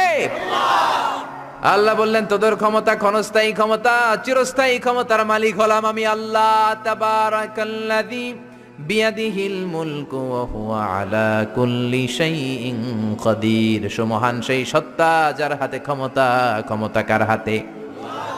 খেয়াল করে বুঝেন, এই পৃথিবীতে অনেক দেশের মানুষ, অনেক দেশে প্রধানমন্ত্রী প্রেসিডেন্ট ক্ষমতায় 5 বছরের জন্য বসে কি বসে না? অনেক দেশে 10 বছরের জন্য বসে কি বসে না? আমার আল্লাহ তো 10 বছরের জন্য বসছে নাকি? 15 বছর, 20 বছর, 100 বছর, কত বছর? চির ক্ষমতার মালিক তিনি না? আল্লাহ ভালো জানেন, আমরাও জানি। আল্লাহ বলে দিছে হুয়াল আউয়ালু ওয়াল আখিরু ওয়াল যাহিরু ওয়াল বাতিন ওয়া হুয়া বিকুল্লি শাইইন আলিম। তিনি প্রথম, তিনি শেষ, তিনি প্রকাশ্য, তিনি গোপন। আল্লাহ বলেন আমি অনাদিকাল থেকে ক্ষমতার চেয়ারে বসা, অনন্তকাল পর্যন্ত থাকবো, ঠিক কি না? তোমাদের মতো 5 বছরের 10 বছরের টার্মে আমি ক্ষমতায় বসি নাই। আমি আল্লাহর ক্ষমতা চিরকালের ক্ষমতা, ঠিক কিনা? চিরকাল ক্ষমতার চেয়ারে বসা। আবার এই পৃথিবীতে অনেকে ক্ষমতায় আসলে ডেমোক্রেটিক সিস্টেমে আসে, ভোটে জিতে। আল্লাহ তো ভোটে জিতে আসছে, তাই না? আবার এই পৃথিবীতে অনেক দেশে স্বৈরাচারী পদ্ধতিতে ক্ষমতার চেয়ারে অনেকে বসে কি বসে না? আল্লাহ কি স্বৈরাচারী পদ্ধতিতে বসছে নাকি? আবার অনেক দেশে মোনার্কি সিস্টেম, মানে রাজার পোলা রাজা, আল্লাহর বাবা রাজা ছিল তাই আল্লাহ রাজা। হ্যাঁ, আল্লাহ এভাবে রাজা? আল্লাহ বললেন না, কুল হুয়াল্লাহু আহাদ আল্লাহুস সামাদ লাম ইয়ালিদ ওয়া লাম ইউলাদ। আমি জন্ম কাউরে দেই নাই, কারো থেকে জন্ম নেই নাই, আজীবন আমি ক্ষমতার চেয়ারে বসা, ঠিক কি না? আবার পৃথিবীতে দেখা যায় ভালো একটা আন্দোলন করলে ক্ষমতা থেকে নামানো যায় কি যায় না? আমি মিশরে ছিলাম, প্রেসিডেন্ট ছিল জামাল আব্দুল নাসের অনেক আগে। আমি যখন ছিলাম প্রেসিডেন্টের নাম ছিল হোসনি মুবারক। বিশাল একটা আন্দোলন হলো, ক্ষমতা থেকে নেমে গেল। তার মানে চরম আন্দোলন করে অনেককে ক্ষমতার চেয়ার থেকে নামানো যায়, ঠিক কিনা? অথবা গণ অভ্যুত্থান করে নামানো যায়। আমরা সবাই মিলে একটা আন্দোলন করেই তো আল্লাহর নামায় দিতে পারবো, তাই না? পারবো? আমরা সবাই যদি আন্দোলন করি, আমাদের সাথে যদি যোগ দেয় জিনের দলেরা, জিন ফেরেশতারাও যদি কয় আমরাও আছি আপনাকে দলে, আল্লাহরে আর আমরা ক্ষমতায় দেখতে চাই না, ওনারা তো নামানো যাবে? যাবে? সবাই মিলেও ওনারা নামানো যাবে? আল্লাহ বলেন আন্নাকুম গায়রু মুজিজিল্লাহ, ও গোলাম, গোলামের ঘরের গোলাম, তোরা আমার গোলাম, আমরা কি? আরো জোরে বলেন। বিশ্বনবী নিজের পরিচয় দিতেন, আল্লাহ আমরা আপনার গোলাম, গোলামের ঘরের গোলাম, বান্দির ঘরের গোলাম। নিজের সবসময় গোলাম বলবেন। কার গোলাম? আল্লাহ বললেন ও গোলামের দল, গোলামের বাচ্চা, আন্নাকুম গায়রু মুজিজিল্লাহ, খবরদার সবাই মিলে তোরা আন্দোলন করলে আমার এক শিকি ক্ষমতাও তোরা কমাতে পারবি? এজন্য আল্লাহ বললেন তাবারাকাল্লাযী বিয়াদিহিল মুলকু ওয়া হুয়া আলা কুল্লি শাইইন কাদির। সুমহান সেই সত্তা যার হাতে সব ক্ষমতা, তিনি সব পারেন। খেয়াল করে বুঝবেন, আবার পৃথিবীতে অনেক দেশের ক্ষমতার চেয়ারে যারা বসা, অনেক বয়স হয়ে যাওয়ার কারণে স্বেচ্ছায় অবসরে যায় কি যায় না? রিটায়ারমেন্ট আছে না নাই?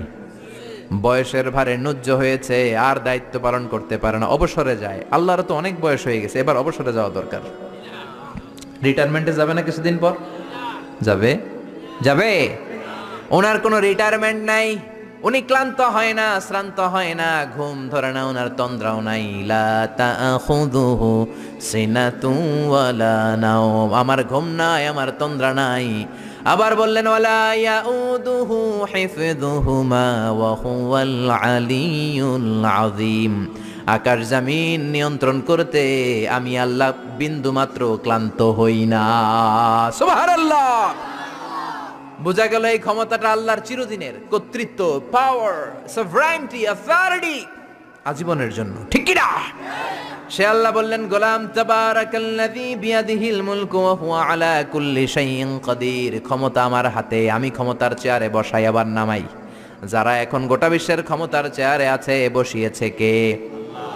কুলিল্লাহুম্মা মালিকাল মুলকি তু'তিল মুলকা মান তাশাউ ওয়া তানজিউল মুলকা মিম্মান তাশা ওয়া তু'ইজ্জু মান তাশাউ ওয়া তুযিল্লু মান তাশাউ বিয়াদিকাল খায়র ইন্নাকা আলা কুল্লি শাইইন কাদির। ও আল্লাহ, আপনি ক্ষমতার মালিক, যারা চান ক্ষমতা দেন, যারা চান ক্ষমতা থেকে নামান।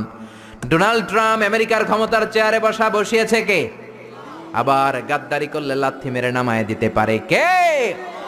ওই আল্লাহ বললেন ক্ষমতার মালিক আমি। কোনদিন বলবি না যে তোরা ক্ষমতার মালিক, আর বলবেন জনগণ সকল ক্ষমতার উৎস? বলবেন সকল ক্ষমতার উৎস কে? আমরা বললাম আল্লাহ, বুঝলাম আপনি ক্ষমতার মালিক, আর কিসের মালিক আমাদেরকে জানান। আল্লাহ বললেন আল্লাযী খালাকাল মাউতা ওয়াল হায়াতা লিয়াবলুয়াকুম আইয়ুকুম আহসানু আমালা ওয়া হুয়াল আজিজুল গফুর। আমি এমন আল্লাহ, আমি জীবনের মালিক, মরণেরও মালিক। জীবনেরও মালিক, মরণেরও মালিক। তিনি কে? জীবন দেয় কে? মরণ দেয় কে? রব্বি আল্লাযী ইউহয়ী ওয়া ইউমীত। আমার আল্লাহ এমন আল্লাহ, তিনি জীবন দেন, তিনি মরণ দেন। আবার জীবন মরণের মাঝখানে তিনি একটা জিনিস রেখেছেন, যেটার নাম হলো রূহ। নাম কি? সবাই বলেন। রূহ দেখছেন তো না আপনারা? কে কে দেখেছেন? দাদা যখন মরে গেছিল দেখছেন কোন দিক দিয়ে বের হয় রূহটা? দাদি যখন মরছে কোন দিক দিয়ে বের হয় দেখছেন? আব্বা যখন মরছে কোন দিক দিয়ে বের হলো দেখেছেন নাকি? দেখা যায় না। জীবন মরণের মাঝখানে আল্লাহ রুহু দিলেন। এই রুহু আছে। মিজানুর রহমান আজহারী হাত নাড়ায়, কোরআন তেলাওয়াত করে, হাসে, কাঁদে। আপনাদের ভেতর রুহু আছে, আপনারাও হাসেন, নড়েন, চড়েন। রুহুটা যখন বের হয়ে যাবে, লাশ হয়ে আমরা পড়ে যাব, ঠিক কি না? রুহু যতদিন থাকে ততদিন দেহটা জিন্দা। রুহু যখন শূন্যে উড়াল দেয়, দেহটা তখন হয় মুর্দা, ঠিক কি না? আল্লাহ বললেন দুইটার মাঝখানে আমি রুহু রাখলাম। মক্কার কুরাইশরা জিজ্ঞেস করল, আব্দুল্লাহর বেটা মুহাম্মদ, রুহু কারে বলে? তুমি দাবি করেছো তুমি নাকি নবী। তুমি যদি নবী হও, রুহু কারে বলে বলো। বিশ্ব নবী বলেন না, আকাশের দিকে তাকান, কারণ আমার নবী নিচ থেকে কিছু বলতেন না। গ্রিন সিগন্যালের অপেক্ষায় আছেন, উপর থেকে যদি ওহী আসে বিশ্ব নবী উত্তর দিবেন। আল্লাহ বললেন কুলির রূহু মিন আমরি রাব্বি ওয়া মা উতিতুম মিনাল ইলমি ইল্লা কালিলা। ও নবী, আপনি বলে দেন রুহুটা আমার আদেশ। রুহুটা কার আদেশ? কথা বলেন, রুহুটা কার আদেশ? আল্লাহর আদেশে ঢুকে আল্লাহর আদেশে বের হয়, আল্লাহ ছাড়া এই ব্যাপারে কেউ জানে না, ঠিক কি না? আল্লাহ বললেন ওমা উতিতুম মিনাল ইলমি ইল্লা কলিলা, তোমাদের জ্ঞান একেবারে কম। কলিল, কলিল মানে অল্প। সবাই বলেন কলিল মানে কি? অল্প তোমাদের জ্ঞান। এই কলিলের ব্যাখ্যা কি? সাইয়েদনা মুসা আলাইহিস সালাম সাইয়েদনা খিজির আলাইহিস সালামের সাথে সাগরের মধ্যে ভ্রমণ করে নৌকা দিয়ে, নৌকার মধ্যে এসে বসেছে চড়ুই পাখি। চড়ুই পাখি ঠোঁট দিয়ে সাগর থেকে পানি খায়, পানি খাওয়ার কারণে ঠোঁটের মধ্যে পানি লেগে যায়। খিজির আলাইহিস সালাম বললেন ও মুসা, পানি খাওয়ার কারণে চড়ুই পাখির ঠোঁটের মধ্যে যতটুকু পানি লেগেছে, এই পানিটা গোটা বিশ্বের সব মানুষের জ্ঞান, আর সাগরের সব পানি জলরাশিগুলো হলো আমার আল্লাহর জ্ঞান। কালিল, অল্প জ্ঞান। আল্লাহ বললেন খবরদার রুহুর পিছনে দৌড়াবি না, রুহুর পিছনে ছুটবি না, ছুটে কোনো লাভ নাই। রুহু কোন দিক দিয়ে ঢুকে কোন দিক দিয়ে বের হয় কেউ জানে না, একজন ছাড়া, তিনি কে? আপনি আজীবন রুহুর পিছনে দৌড়াইয়াও রুহু বের করতে পারবেন, কারণ রুহু ঢুকে কার অর্ডারে, বের হয় কার অর্ডারে? ইউনাইটেড স্টেটস অফ আমেরিকার এক মেডিকেল টিমের প্রধান বলল আমি রুহু বের করে ছাড়ুম। কি বের করে ছাড়ুম? জোরে বলেন। আমি রুহু বের করে ছাড়বো, এটার মাধ্যমে আমি নোবেল প্রাইজ পাবো। I will be the Nobel laureate. রুহু বের করার মাধ্যমে আমি নোবেল প্রাইজ পাবো। সবাই কয় কেমনে পাবেন? সে বলল চল আমার সাথে মুমূর্ষু রোগী নিয়ে আয় কয়েকটা, আইসিইউর মধ্যে ভর্তি। আইসিইউ বুঝেন তো, ইন্টেন্সিভ কেয়ার ইউনিটে থাকে, এরকম মাস্ক পরা, অক্সিজেন নেয়, ছাড়ে কৃত্রিম ভাবে। নিয়ে আয় কয়েকটা, গ্লাস ফিটিং করা রুমের ভিতরে ঢুকানো হলো। বলল চেক হিজ বিপি, ওর বিপি মাপ। বিপি মানে ব্লাড প্রেশার। মাইপা দেখে বিপি আছে, যে ধাক্কা মারে না, ধপ ধপ ধপ। যতদিন বেঁচে আছি ধাক্কাটা আছে না নাই, এই দমটা আছে না নাই? দমটা চলে গেলে আপনি বাঁচবেন, কি হইবেন? ঠুস হবেন, ঠিক কি না? হায় রে মানুষ রঙিন ফানুষ, দম ফুরাইলে তবু তো ভাই কারোরই নাই একটুখানি। হায় রে মানুষ রঙিন ফানুষ, রঙিন ফানুষ, হায় রে মানুষ। আল্লাহু আকবার। বিপি মাপ, বিপি চেক করে দেখে লোকটা বেঁচে আছে। ব্লাড প্রেশার ধাক্কা দেয়, চেক হিজ ওয়েট, ওজন মাপ। এবার ওজন মেপে দেখে ওজন হলো 80 কেজি। জোরে বলেন কয় কেজি? 80 কেজি। এবার বলে মুমূর্ষু রোগীটার মুখ থেকে অক্সিজেনের চেম্বার খুলে নে, মাস্ক খুলে নে। ডাক্তাররা বলল অক্সিজেন খুলে নিলে তো মারা যাবে।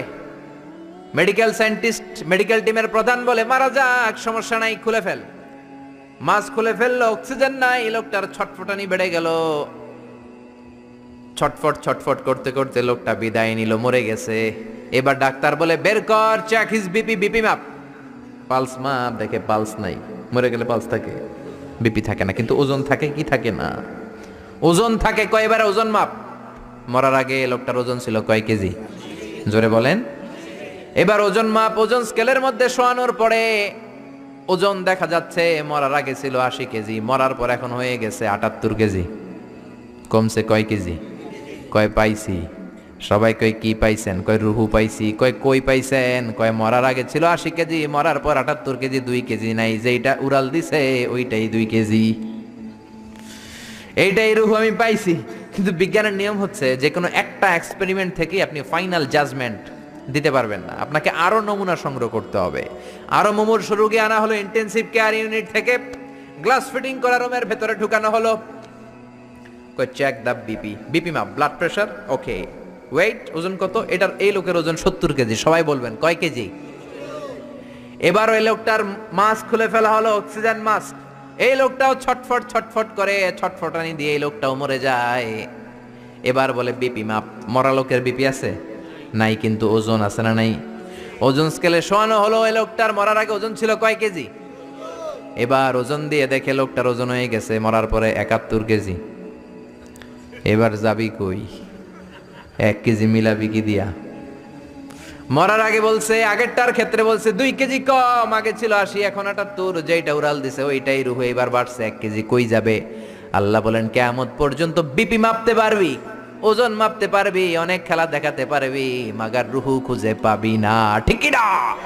কারণ আমা উতিতুম মিনাল ইলমি ইল্লা কলিলা, তোমাদের জ্ঞান আমি যতটুকু দিয়েছি একেবারেই কম। মরে গেলে এক একজনের এক এক অবস্থা হয়। কারোর শরীর জমাট বেঁধে যায়, ওজন বেড়ে যায়, কারোটা ফেসফেসে হয়ে যায়, গ্যাস বের হয়ে যায়, পাতলা হয়ে যায়, ওজন কম বেশি দিয়ে রূহ ধরা যাবে। এজন্য আল্লাহ বললেন, আল্লাযী খালাকাল মাউতা ওয়াল হায়াতা লিয়াবলুয়াকুম আইয়ুকুম আহসানু আমালা ওয়া হুয়াল আজিজুল গফুর। আমি জীবন বানালাম, মরণ বানালাম, আমরা বললাম আল্লাহ জীবন মরণের এই খেলায় নেমে আপনার কি লাভ বলেন তো? আমরা জীবন পাবো, মরণ পাবো, আপনার কি লাভ? তাই না?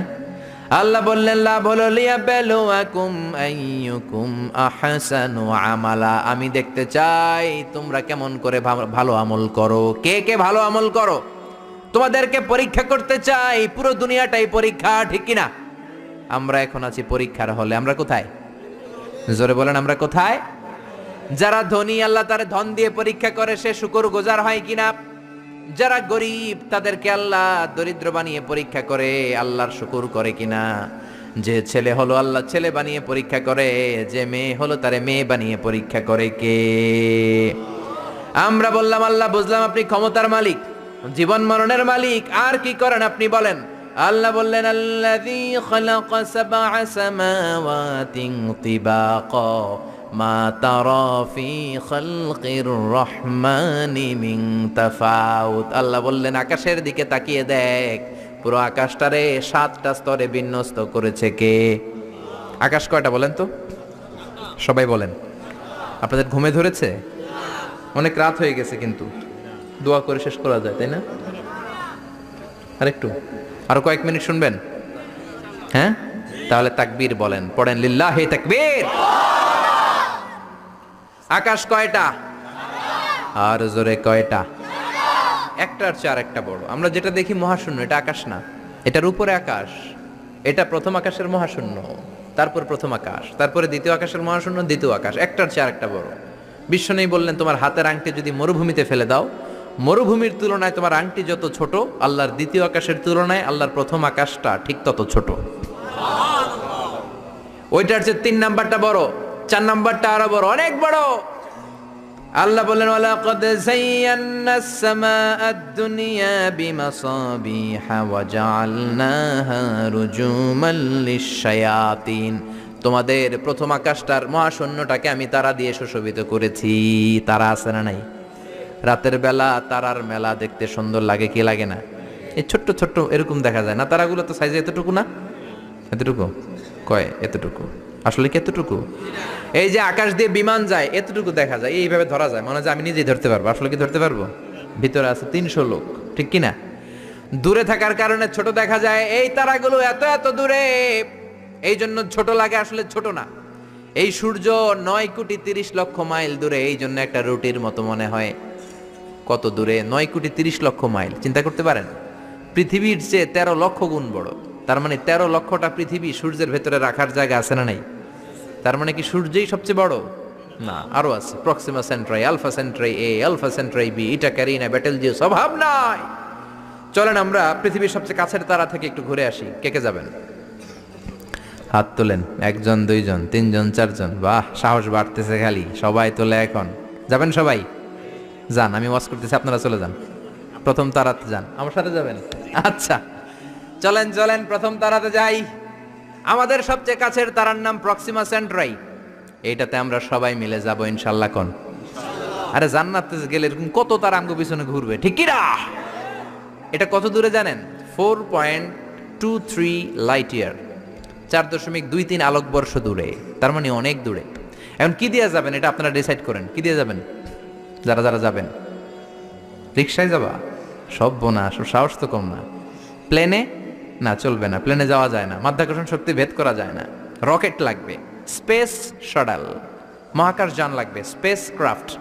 স্পেস ক্রাফট বুঝতে কঠিন হলে আমি বলবো রকেট। রকেট দিয়ে আমরা যাব। সবচেয়ে দ্রুত যে রকেটটা দিয়ে বিজ্ঞানীরা গিয়েছিল চাঁদে, অ্যাপোলো 11 এটার নাম, চাঁদে নেমেছে 1969 সালে।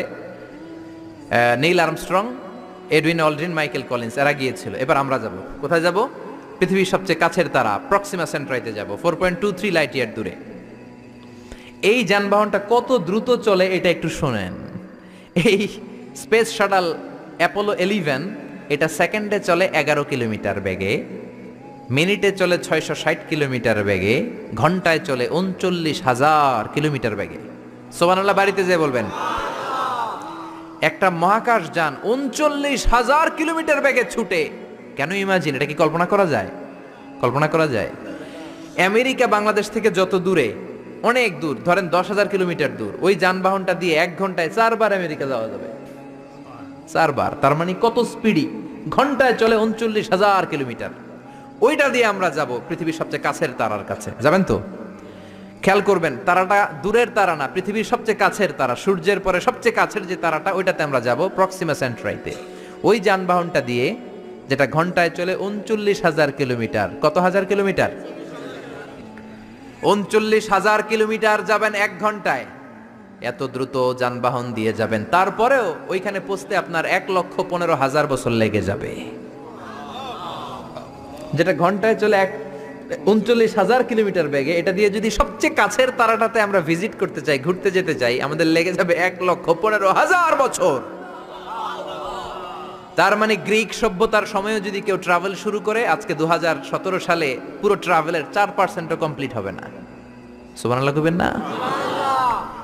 এখন আমি যাব আর আপনারা যাবেন, আমরা শুরু করলাম। যারা যারা হাত তুলছেন, আর আমাকে আল্লাহ 1,15,000 বছর হায়াত দিয়ে দিল মনে করেন, আমরা যাওয়া শুরু করলাম। আর দুনিয়াতে যারা থাকবে মইরা সব ভূত, সব মরবে। আমার নাতি মরবে, পুতি মরবে, সুতি মরবে, দুতি মরবে, খুতি মরবে, সব মরবে। 6,000 জেনারেশন মরে যাবে, তারপরে ওইটাতে নামার সময় আমাদের হবে না। 6,000 জেনারেশন চলে যাবে, 6,000 প্রজন্ম শেষ হয়ে যাবে, তারপরে ওখানে নামা আমাদের তখনও সময় হবে না। চিল্লায় বলেন আল্লাহু আকবার।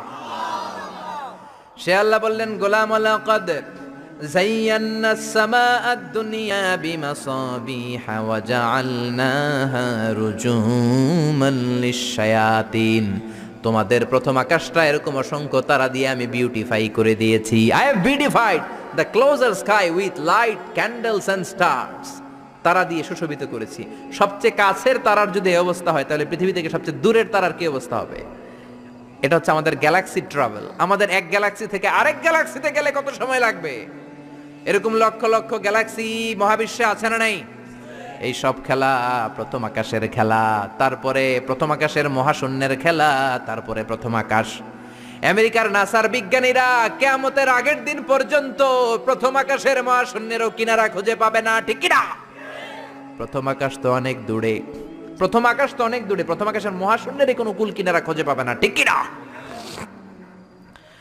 এবার আল্লাহ বললেন, গোলাম দেখো আমার পাওয়ার কত। ওয়াসিররু কাওলাকুম আও ইজহারু বিহি ইন্নাহু আলিমুম বিযাতিস সুদূর।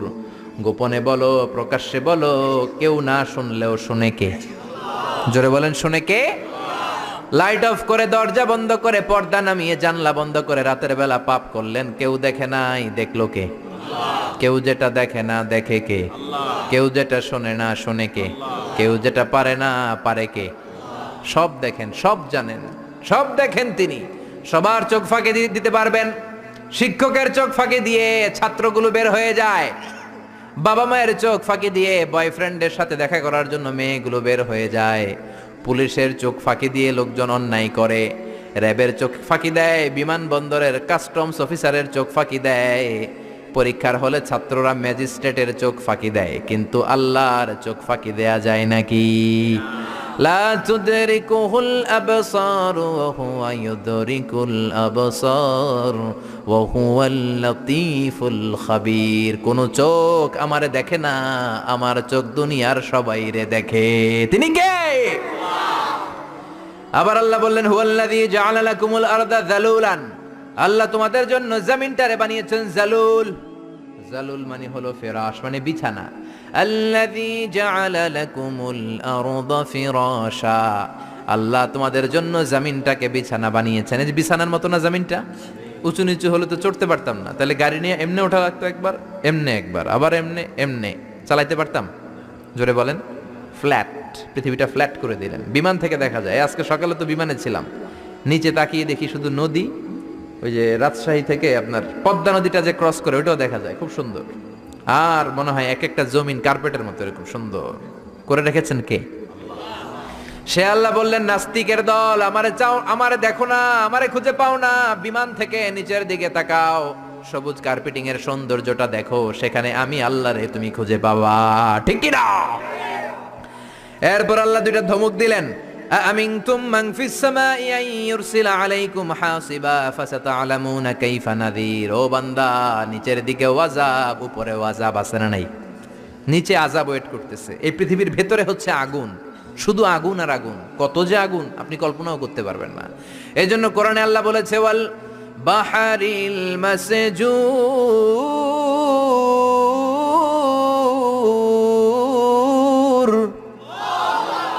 আমি আল্লাহ ফুটন্ত গরম টকবগে সাগরের পানির কসম খাই। সুবহানাল্লাহ। সাগরের পানি নাকি গরম, আমরা তো দেখি ঠান্ডা, কিন্তু আল্লাহ বলে না না, সাগরের পানির ভেতরে আগুন আছে না নেই? আছে না নাই? আগ্নেয়গিরির জ্বালামুখ যখন বার্স্ট করে, আগুনের লাভা বেরিয়ে আসে, এটা প্রমাণ করে পৃথিবীর ভেতরে আগুন আছে না নাই? আবার আমেরিকার বিজ্ঞানীরা গবেষণা শুরু করলো, কয়ে আগুন, সাগরের ভিতরে তো আগুন পাই না।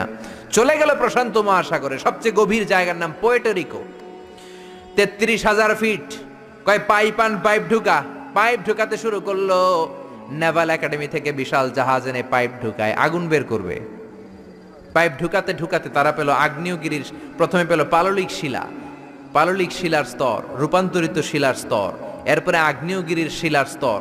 নেভাল একাডেমির চিফ বলে আরো পাইপ ঢুকাতে ঢুকাতে প্রশান্ত মহাসাগরের মাঝখানে পোর্টোরিকো প্রায় 33,000 ফিট গভীর ঢুকানোর পরে তারা দেখে না, পাইপ যতই ঢুকানো হয় পাইপগুলো গলে গলে পানি হয়ে যায়, পাইপগুলো গলে গলে মুহূর্তের মধ্যে হাওয়া হয়ে যায়, কোনো পাইপই খুঁজে পাওয়া যায় না। সুবহানাল্লাহ পড়েন। তার মানে ভিতরে আগুন আছে না নাই? প্রমাণ হলো আগুন আছে। এবার জানতে চাইলো আগুনটা কি মানের, আগুনটা কেমন পাওয়ারফুলি, এটা দেখতে চায়। এবার চিফ বলল, ফায়ার প্রুফ পাইপ নিয়ে আসো। কি প্রুফ? জোরে বলেন। ফায়ার প্রুফের পাইপ। কি পাইপ? জোরে বলেন না। ফায়ার প্রুফের পাইপ, যেটা ভিতরে ঢুকালে আগুনে গলবে না। নেভাল একাডেমি এবার আমেরিকা থেকে আনলো ফায়ার প্রুফের পাইপ। দেখি তো আগুনটা কি মানের, কত ডিগ্রি সেলসিয়াসের। ঢুকা, 33,000 ফিট শেষ, আরো ঢুকা, রূপান্তরিত শিলা, পাললিক শিলা, আগ্নেয়গিরি শিলা। এবার ঢুকাচ্ছে, যত পাইপ ঢুকায় ফায়ার প্রুফের পাইপ। ফায়ার প্রুফ চিনেন তো, আগুন ধরে না। বুলেট প্রুফ বুঝেন? প্রধানমন্ত্রী শেখ হাসিনার গাড়িতে গুলি করলে গুলি ঢুকবে না, ডোনাল্ড ট্রাম্পের গাড়িতে গুলি করলে গুলি ঢুকবে না, কারণ এটা বুলেট প্রুফ। ওই পাইপ যেটা এবার ঢুকালো, এটা ফায়ার প্রুফ, আগুন ধরবে না। আগুনের মধ্যে পাইপটা সারাদিন রেখে দিল, পাইপের কিছু হবে না। ওই পাইপ যখন ঢুকাতে শুরু করলো, ঢুকাতে ঢুকাতে পাললিক শিলা, রূপান্তরিত শিলা, আগ্নেয়গিরির শিলা, এগুলো পার করার পরে যখন ভিতরে পাইপ ঢুকায়, দেখতে পেল ফায়ার প্রুফের পাইপগুলো গলে গলে আগুন হয়ে যায়, গলে গলে পানি হয়ে যাচ্ছে, হাওয়া হয়ে যাচ্ছে, ধোঁয়া হয়ে যাচ্ছে। চিল্লায় পড়েন আল্লাহু আকবার। তার মানে পৃথিবীর ভেতরে আগুন আছে না নাই? আল্লাহ বললেন, গোলাম মনে করো না আমি তোমাদেরকে ধরতে পারবো না, মাটির নিচে আযাব আছে, উপরে আযাব আছে না নাই? মাঝে মাঝে শিলা বৃষ্টি দেয় কে? শিলা বৃষ্টি দেয়, ফসলগুলো থাকে না, সব শেষ। অ্যাসিড রেইন, শিলা বৃষ্টি, উল্কা বৃষ্টি দিয়ে আল্লাহ শেষ করে দিতে পারেন, ঠিক কি না? এরপরে আল্লাহ বললেন, গোলাম পাখির দিকে তাকাও। কোন দিকে তাকাবেন? যারা আল্লাহরে খুঁজে পায় না তাদেরকে বলবেন পাখির দিকে তাকাও। কোন দিকে তাকাও? আওয়ালাম ইয়ারাউ ইলাত তায়রি ফাওকাহুম সাফাতিন ওয়া ইয়াকবিদ মা ইউমসিকুহুন্না ইল্লার রহমান ইন্নাহু বিকুল্লি শাইইন বাসীর। নাস্তিকগুলো কি আমার পাখিগুলোর দিকে তাকায় না? সুবহানাল্লাহ। এই যে পাখিগুলো থাকে, ফাওকাহুম সাফাতিন, পাখিগুলো কেমনে ডানা মেলে উড়ে বেড়ায়, এভাবে উড়ে না? দেখছেন? আবার নামার সময় ডানা গোটায়, ডানা ঝাপটায়, কেমন করে পাখিগুলো উড়ে। শূন্যের মধ্যে পাখিগুলো কেমন করে উড়ন্ত থাকে, এই পাখিগুলোরে শূন্যে ধরে রাখলো কে? আল্লাহ ধরে রেখেছে। কেউ ওদেরকে শিখায় নাই, শিখিয়েছে আল্লাহ। হাঁসের বাচ্চাগুলো জন্মের পরে পানিতে নেমে যায়, সাঁতার কাটতে শুরু করে দেয়, পা নাড়ায়, পাখা নাড়ায়। কে হাঁসের বাচ্চারে শিখালো যে এমনি সাঁতার কাটবি? কে শিখাইছে? গাভীর পেট থেকে বাছুর বের হয়, দাঁড়ানোর পরেই মায়ের ওই গাভীর ওলানের মধ্যে ঢু মারে কি মারে না? কে ওরে বললো এদিকে গুতা মারলেই তোর রিজিক বেরোবে? সুবহানাল্লাহ কইবেন না? আল্লাহ বললেন পাখির দিকে তাকাও। আওয়ালাম ইয়ারাউ ইলাত তায়র, কারণ পাখির মধ্যে নিদর্শন আছে না নাই? পাখি নিয়ে গবেষণা করলে পাখির রব আল্লাহরে খুঁজে পাওয়া যাবে, ঠিক কি না? এজন্য কোরআনের অনেক জায়গায় আল্লাহ পাখির কথা বললেন, ওয়া আরসালা আলাইহিম তায়রান আবাবিল, আবার কাবা ভাঙতে এলে পাঠাওয়া বাবিল, দাও খোদা দাও আমায় আবার উমার দারাজ দিল। সুবহানাল্লাহ বলেন। আবাবিল পাখি দিয়ে আল্লাহ আব্রাহারে শেষ করলেন, ঠিক কি না? এরপর সাইয়েদনা সুলাইমান আলাইহিস সালামের একটা পাখি ছিল, নাম কি? হুদহুদ। ওয়া তাফাক্কাদাত তায়রা ফাকালা মালি লা আরাল হুদহুদ, পাখি কই? ওইটার জুমিং পাওয়ার এত বেশি ছিল পাখিটার চোখে, সাইয়েদনা সুলাইমানের সিংহাসনও চড়তো, পাখিটাও চড়তো। আর কত হাজার ফিট নিচে সুমিষ্ট পানি আছে, এত উপর থেকে ওটা দেখে দেখে বলে দিতে পারতো কোন সুবহানাল্লাহ। আবার জান্নাতে যখন যাবেন আপনাদেরকে ভুনা পাখির গোশত খাওয়াবে কে? খাইবেন? খাইবেন না? ওয়ালাহামি তাইরিম মিম্মা ইয়াশতাহুন, এমন চমৎকার পাখির ভুনা গোশত আল্লাহ খাওয়াবে, তোমাদের আত্মা ঠান্ডা হয়ে যাবে। সুবহানাল্লাহ। পাখির ভুনা গোশত দুনিয়াতে খাইছেন? দুনিয়ার ভুনা গোশতের মতো নাকি জান্নাতের ভুনা? ওই যে ভুনা গোশতের কথা শুনে জিহ্বায় পানি আসছে অনেকের। কত পাখির কথা আল্লাহ কোরআনে বললেন। আল্লাহ বললেন, আওয়ালাম ইয়ারাউ ইলা তায়র, don't they see to the birds, পাখির দিকে কি তারা তাকায় না কি করে পাখিগুলো উড়ে? পাখির মধ্যে তো আমি নিদর্শন রেখেছি। এই পৃথিবীর সবচেয়ে ছোট্ট পাখিটার নাম হচ্ছে হামিং বার্ড, নাম শুনছেন? নর্থ আমেরিকাতে পাওয়া যায়। এটা যখন প্রাপ্তবয়স্ক হয় তখনই এটার সাইজ হয় মাত্র 3 ইঞ্চি। কয় ইঞ্চি? 3 ইঞ্চি। পৃথিবীর সবচেয়ে ছোট পাখি, পৃথিবীর সবচেয়ে ছোট পাখি। পৃথিবীর সব পাখিগুলো সামনের দিকে উড়ে, এই পাখি সামনে উড়ে, এট দ্য সেম টাইম পেছনে উড়ে। কোন পাখি এমনি উঠতেছে আবার পিছনে উঠতে দেখছেন? এই হামিং বার্ড সামনে উড়ে পেছনে উড়ে। এই পাখিটা প্রতি সেকেন্ডে ডানা ঝাপটায় 80 বার। কয়বার? আপনি কয়বার হাত নাড়াইতে পারবেন এক সেকেন্ডে? হ্যাঁ, জোরে মারলেও তো 5টা, কিন্তু এই পাখি মারে 80টা। সুবহানাল্লাহ পড়েন। এরকম হাজার হাজার পাখি বানিয়েছে কে? আলপিন সুইফট, সাউথ ইউরোপে একটা পাখি আছে। এই পাখিটা শূন্যে উড়ন্ত অবস্থায় থাকে টানা 8 মাস। কয় মাস? 8 মাস। 8 মাসে মেঘের আপ থেকে পানি খায়, পোকামাকড় ধরে খায়, উড়ন্ত অবস্থায় মলত্যাগ করে 8 মাসে একবার নেমে আবার উড়াল দিলে আবার 8 মাস। সুবহানাল্লাহ কইবেন না? আছে হোমা বার্ড, জিওগ্রাফিক্যাল চ্যানেল দেখে না, এগুলো দেখলে কপাল ঘষে ঘষে সেজদা দিতে মন চাইবে কারে? এই হোমা বার্ড উড়ন্ত অবস্থায় ডিম পাড়ে। ওই ডিম জামিনে পড়ার আগেই শূন্যে থাকতেই ফুটে বাচ্চা বের হয়ে ওই বাচ্চাও উড়াল দিতে শুরু করে দেয়। কোন সুবহানাল্লাহ।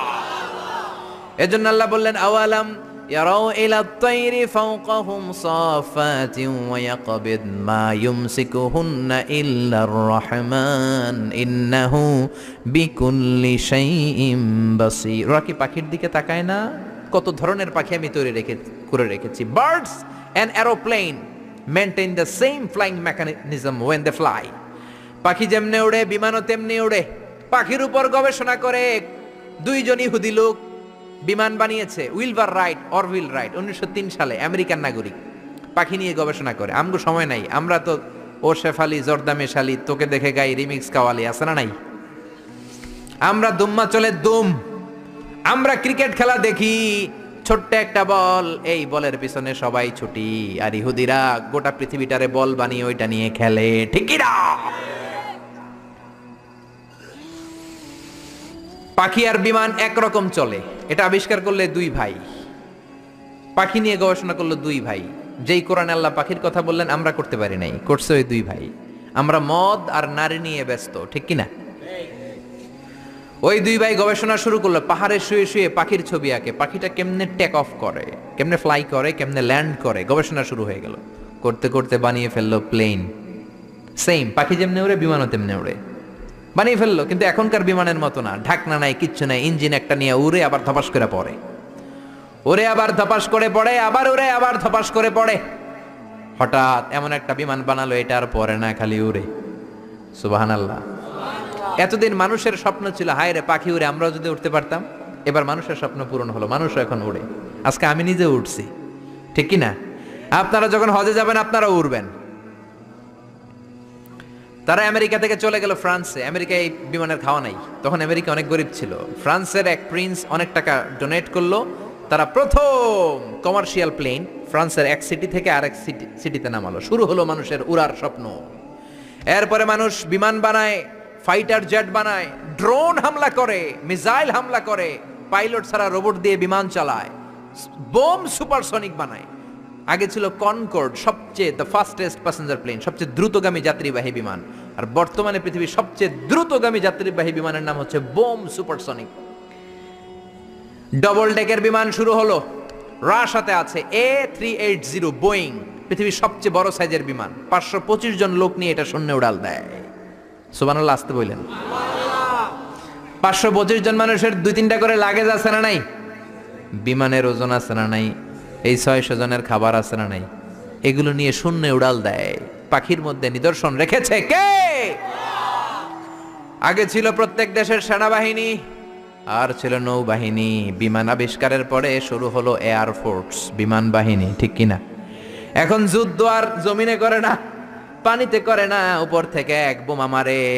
আমেরিকা জাপানের হিরোশিমা নাগাসাকিতে লিটল বয় ফ্যাটম্যান মাইরা দিল, পুরা জাপান শেষ। জাপান পুইরা ছারখার হয়ে গিয়েছে। শুধু জাপানের ওই এলাকাই শেষ হয় নাই, ওই এলাকা থেকে যত লোক এরপরে জন্মগ্রহণ করেছে সব বিকলাঙ্গ, কারো হাত নাই, কারো পা নাই। এই অ্যাটমিক রেডিয়েশনের পাওয়ার, চিল্লায় বলেন ঠিক কিনা?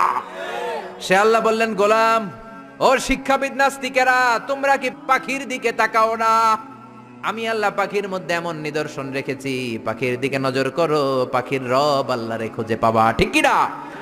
এরপর সূরাটা আল্লাহ শেষ করলেন, কুল আরাআইতুম ইন আসবাহা মাউকুম গাওরান ফামান ইয়াতিকুম বিমাইম মাইন। বলো দেখি, সবে শুকাইয়া যদি যায় এই পৃথিবীর পানি, তাহলে হেথায় তটনির ধারা কে দিবে সবারে আনি। একদিন যদি টিউবওয়েল চাপার পরে পানি না পাও, মোটর ছাড়ার পরে দেখো পানি বেরোয় না, টিউবওয়েল চাপতেছো পানি নামে না, তুমি করে পানি দিব কে? ডোনাল্ড ট্রাম্প নাকি? নাকি আপনাকে এমপি দিতে পারবে? পানির মালিক কে? এজন্য পানি কার কাছে চাবেন? নাকি মেঘের কাছে চাবেন? নাকি ইসরাফিলের কাছে চাবেন? নাকি মিকাইলের কাছে? নাকি ইন্দ্রের কাছে? হিন্দুরা পানি চায় ইন্দ্রের কাছে। ইন্দ্র দেবতা আছে না নাই? ওরা মনে করে ইন্দ্র দেবতা পানি দেয়। আবার আমরা বৈশাখীর কাছে চাই কি চাই না? বৈশাখী মেঘের কাছে জল চেয়ে তুমি কাঁদবে, আমি চাই না তুমি কাঁদবে, আমি চাই না। তো চাস না তো বৈশাখীর কাছে চাবি কেন? বৈশাখীর কাছে চাওয়া যাবে না, ইন্দ্রের কাছে চাওয়া যাবে না, মেঘের কাছে চাওয়া যাবে না, চাইতে হবে কার কাছে? একজনই আমাদেরকে বৃষ্টি দিতে পারেন, একজনই আমাদেরকে বিশুদ্ধ পানি সরবরাহ করতে পারেন, তিনি কে? আল্লাহ মেঘ দে পানি দে ছায়া দে রে তুই, আল্লাহ মেঘ দে, পড়েন, আল্লাহ মেঘ দে পানি দে ছায়া দে রে তুই, আল্লাহ মেঘ দে। কে দিতে পারে? কে দিতে পারে? সে আল্লাহ বললেন, গোলাম আমি মিষ্টি পানি দেই, আবার আমি লবণাক্ত পানি দেই। মারাজাল বাহরাইনি ইয়ালতাকিয়ান বাইনাহুমা বারযাখুন লা ইয়াবগিয়ান ফাবিআইয়ি আলাই রাব্বিকুমা তুকাযযিবান। এইদিকে লোনা পানি, এইদিকে মিঠা পানি, একটার একটার সাথে মিশে মাঝখানে ব্যারিকেড দিল কে? এই পানিটার টেম্পারেচার কম, এটার টেম্পারেচার বেশি, এটার সল্টের ডেনসিটি কম, এটার ডেনসিটি বেশি, এটার কালার একরকম, এটার কালার আরেক রকম, মিশে না। বিমান থেকে আপনি দেখবেন, অথবা দৌলতিয়া ফেরিঘাটে যান, বাংলাদেশেও দেখা যায় পদ্মার এই পানি একরকম, এই পাশে আরেক রকম, এটার সাথে আরেকটা মিশে। আমি মিশরে দেখেছি নীল নদের পানি মেডিটেরেনিয়ান সি, ভূমধ্য সাগরের সাথে মিলে একই সাথে সাগর বয়ে যায়, কিন্তু মাঝখানে ব্যারিকেড দিয়েছে কে? আরো জোরে কে? আবার আল্লাহ বলেন, ওয়াজআলনা মিনাল মাই কুল্লা শাইইন হাই আফালা ইউমিনুন। দুনিয়ার সব প্রাণীগুলোরে আমি পানি থেকে বানিয়েছি, সব প্রাণী হয়েছে পানি থেকে। সুবহানাল্লাহ পড়েন। বিজ্ঞানীরাও তাই বলে। ওরা বলে পানি থেকে পৃথিবীর প্রথম প্রাণ amoeba. It's a very small unicellular organism in the world. এক কণা, শৈবালের মতো জীবকণা, এটা নাকি পানি থেকে আসছে, অ্যামিবা, ছোট্ট। তারপরে এসেছে জুপ্লাংটন, ফাইটোপ্লাংটন, ব্যাকটেরিও প্লাংটন। এভাবে বিভিন্ন স্পিসিস গুলো ডেভেলপ করেছে। ১,৫০০ বছর আগে আল্লাহ কোরআনে বলেছেন সব প্রাণগুলো পানি থেকে বানালাম। বিজ্ঞানীদের এখন গবেষণা পানি থেকে নাকি সব হয়েছে, সুবহানাল্লাহ। আবার আল্লাহ বললেন আন্না সাবাবনাল মাআ সাব্বা, যেখানে যতটুকু পানি দেওয়ার দরকার আমি দিয়েছি। কলা গাছের মধ্যে কূপ মেরে দেখবেন পানি আছে না নাই? এই এলাকায় তো কলা গাছ নাই, না আছে? কূপ মারছেন নি? হ্যাঁ, মানুষের গায়ে মারেন না, আবার কলা গাছে মারেন। কলা গাছে মারলে দেখবেন পানি বেরোয়। এই পানিটা দিল কে? আবার খেজুর গাছের মাথার মধ্যে শীতকালে কেটে দিলে পানি আছে না নাই? রাস্তার এই পাশে খেজুর গাছ কেটে দিলে পানি পড়ে, একই রকম দেখতে এই পাশে নারকেল গাছ, ওইটার মাথায় কাটলে পানি পড়ে নাকি? সুবহানাল্লাহ কইতে মন চায় না? একরকম গ্যান্ডারি ইক্ষু আর বাঁশের কঞ্চি গ্যান্ডারির মতো, ঠিক কিনা? ইক্ষুগুলো মিলের মধ্যে ঢুকালে সুগার বের হয়, চিনি বের হয়, রস বের হয়। বাংলাদেশের সব বাঁশ গাছগুলো কেটে যদি ইক্ষু মিলে দেন, এক ফোঁটা রস বের হবে নাকি? আল্লাহ বললেন আন্না সাবাবনাল মাআ সাব্বা, যেখানে যতটুকু পানি দরকার দিয়ে দিলাম। তরমুজে যতটুকু পানি বেলের ভেতরে ততটুকু নাই, ক্ষীরার ভেতরে যতটুকু পানি দিলাম আপেলের ভেতরে তত রস নাই, আপেলে যতটুকু রস আছে ডাবের ভেতরে তত নাই, আরো বেশি আছে। সুবহানাল্লাহ। এই জন্য আল্লাহ বললেন গোলাম আমারে চিনোস না? পানি একদিন বন্ধ করলে বুঝবি আমি কে। অমি আবার টিউবওয়েল চাপলে ঠান্ডা পানি, একদিন চাপ দিয়ে দেখলেন ফুটন্ত গরম পানি, খেতে পারবেন? মোটর ছাড়লেন, দেখলেন টক বগে গরম পানি বের হয়, খেতে পারবেন? দিও তৃষ্ণা পেলে ঠান্ডা পানি, ক্ষুধা পেলে লবণ ভাত, আল্লাহ এই গরিবের শোনো শোনো মোনাজাত, আল্লাহ এই গরিবের শোনো শোনো মোনাজাত, আল্লাহ এই গরিবের। সুবহানাল্লাহ পড়েন। এজন্য সূরা মুলকের শিক্ষা হলো আমাদের কোনো ক্ষমতা নাই, ক্ষমতার মালিক কে? আমাদের কোনো পাওয়ার নাই, সব পাওয়ার আল্লাহর। আমাদেরকে নেয়ামত দিয়ে ধন্য করেছে কে? এজন্য বিপদে আপদে সকালে বিকালে একজনের জিকির চলবে, তিনি কে? চাইবে একজনের কাছে, তিনি কে? গোলাম হব একজনের, তিনি কে? রাজি আছেন তো? সবাই রাজি? আল্লাহ আমাদের সবাইকে কথাগুলো বুঝার ও আমল করার তৌফিক দান করুক। আমরা পড়ি আমিন।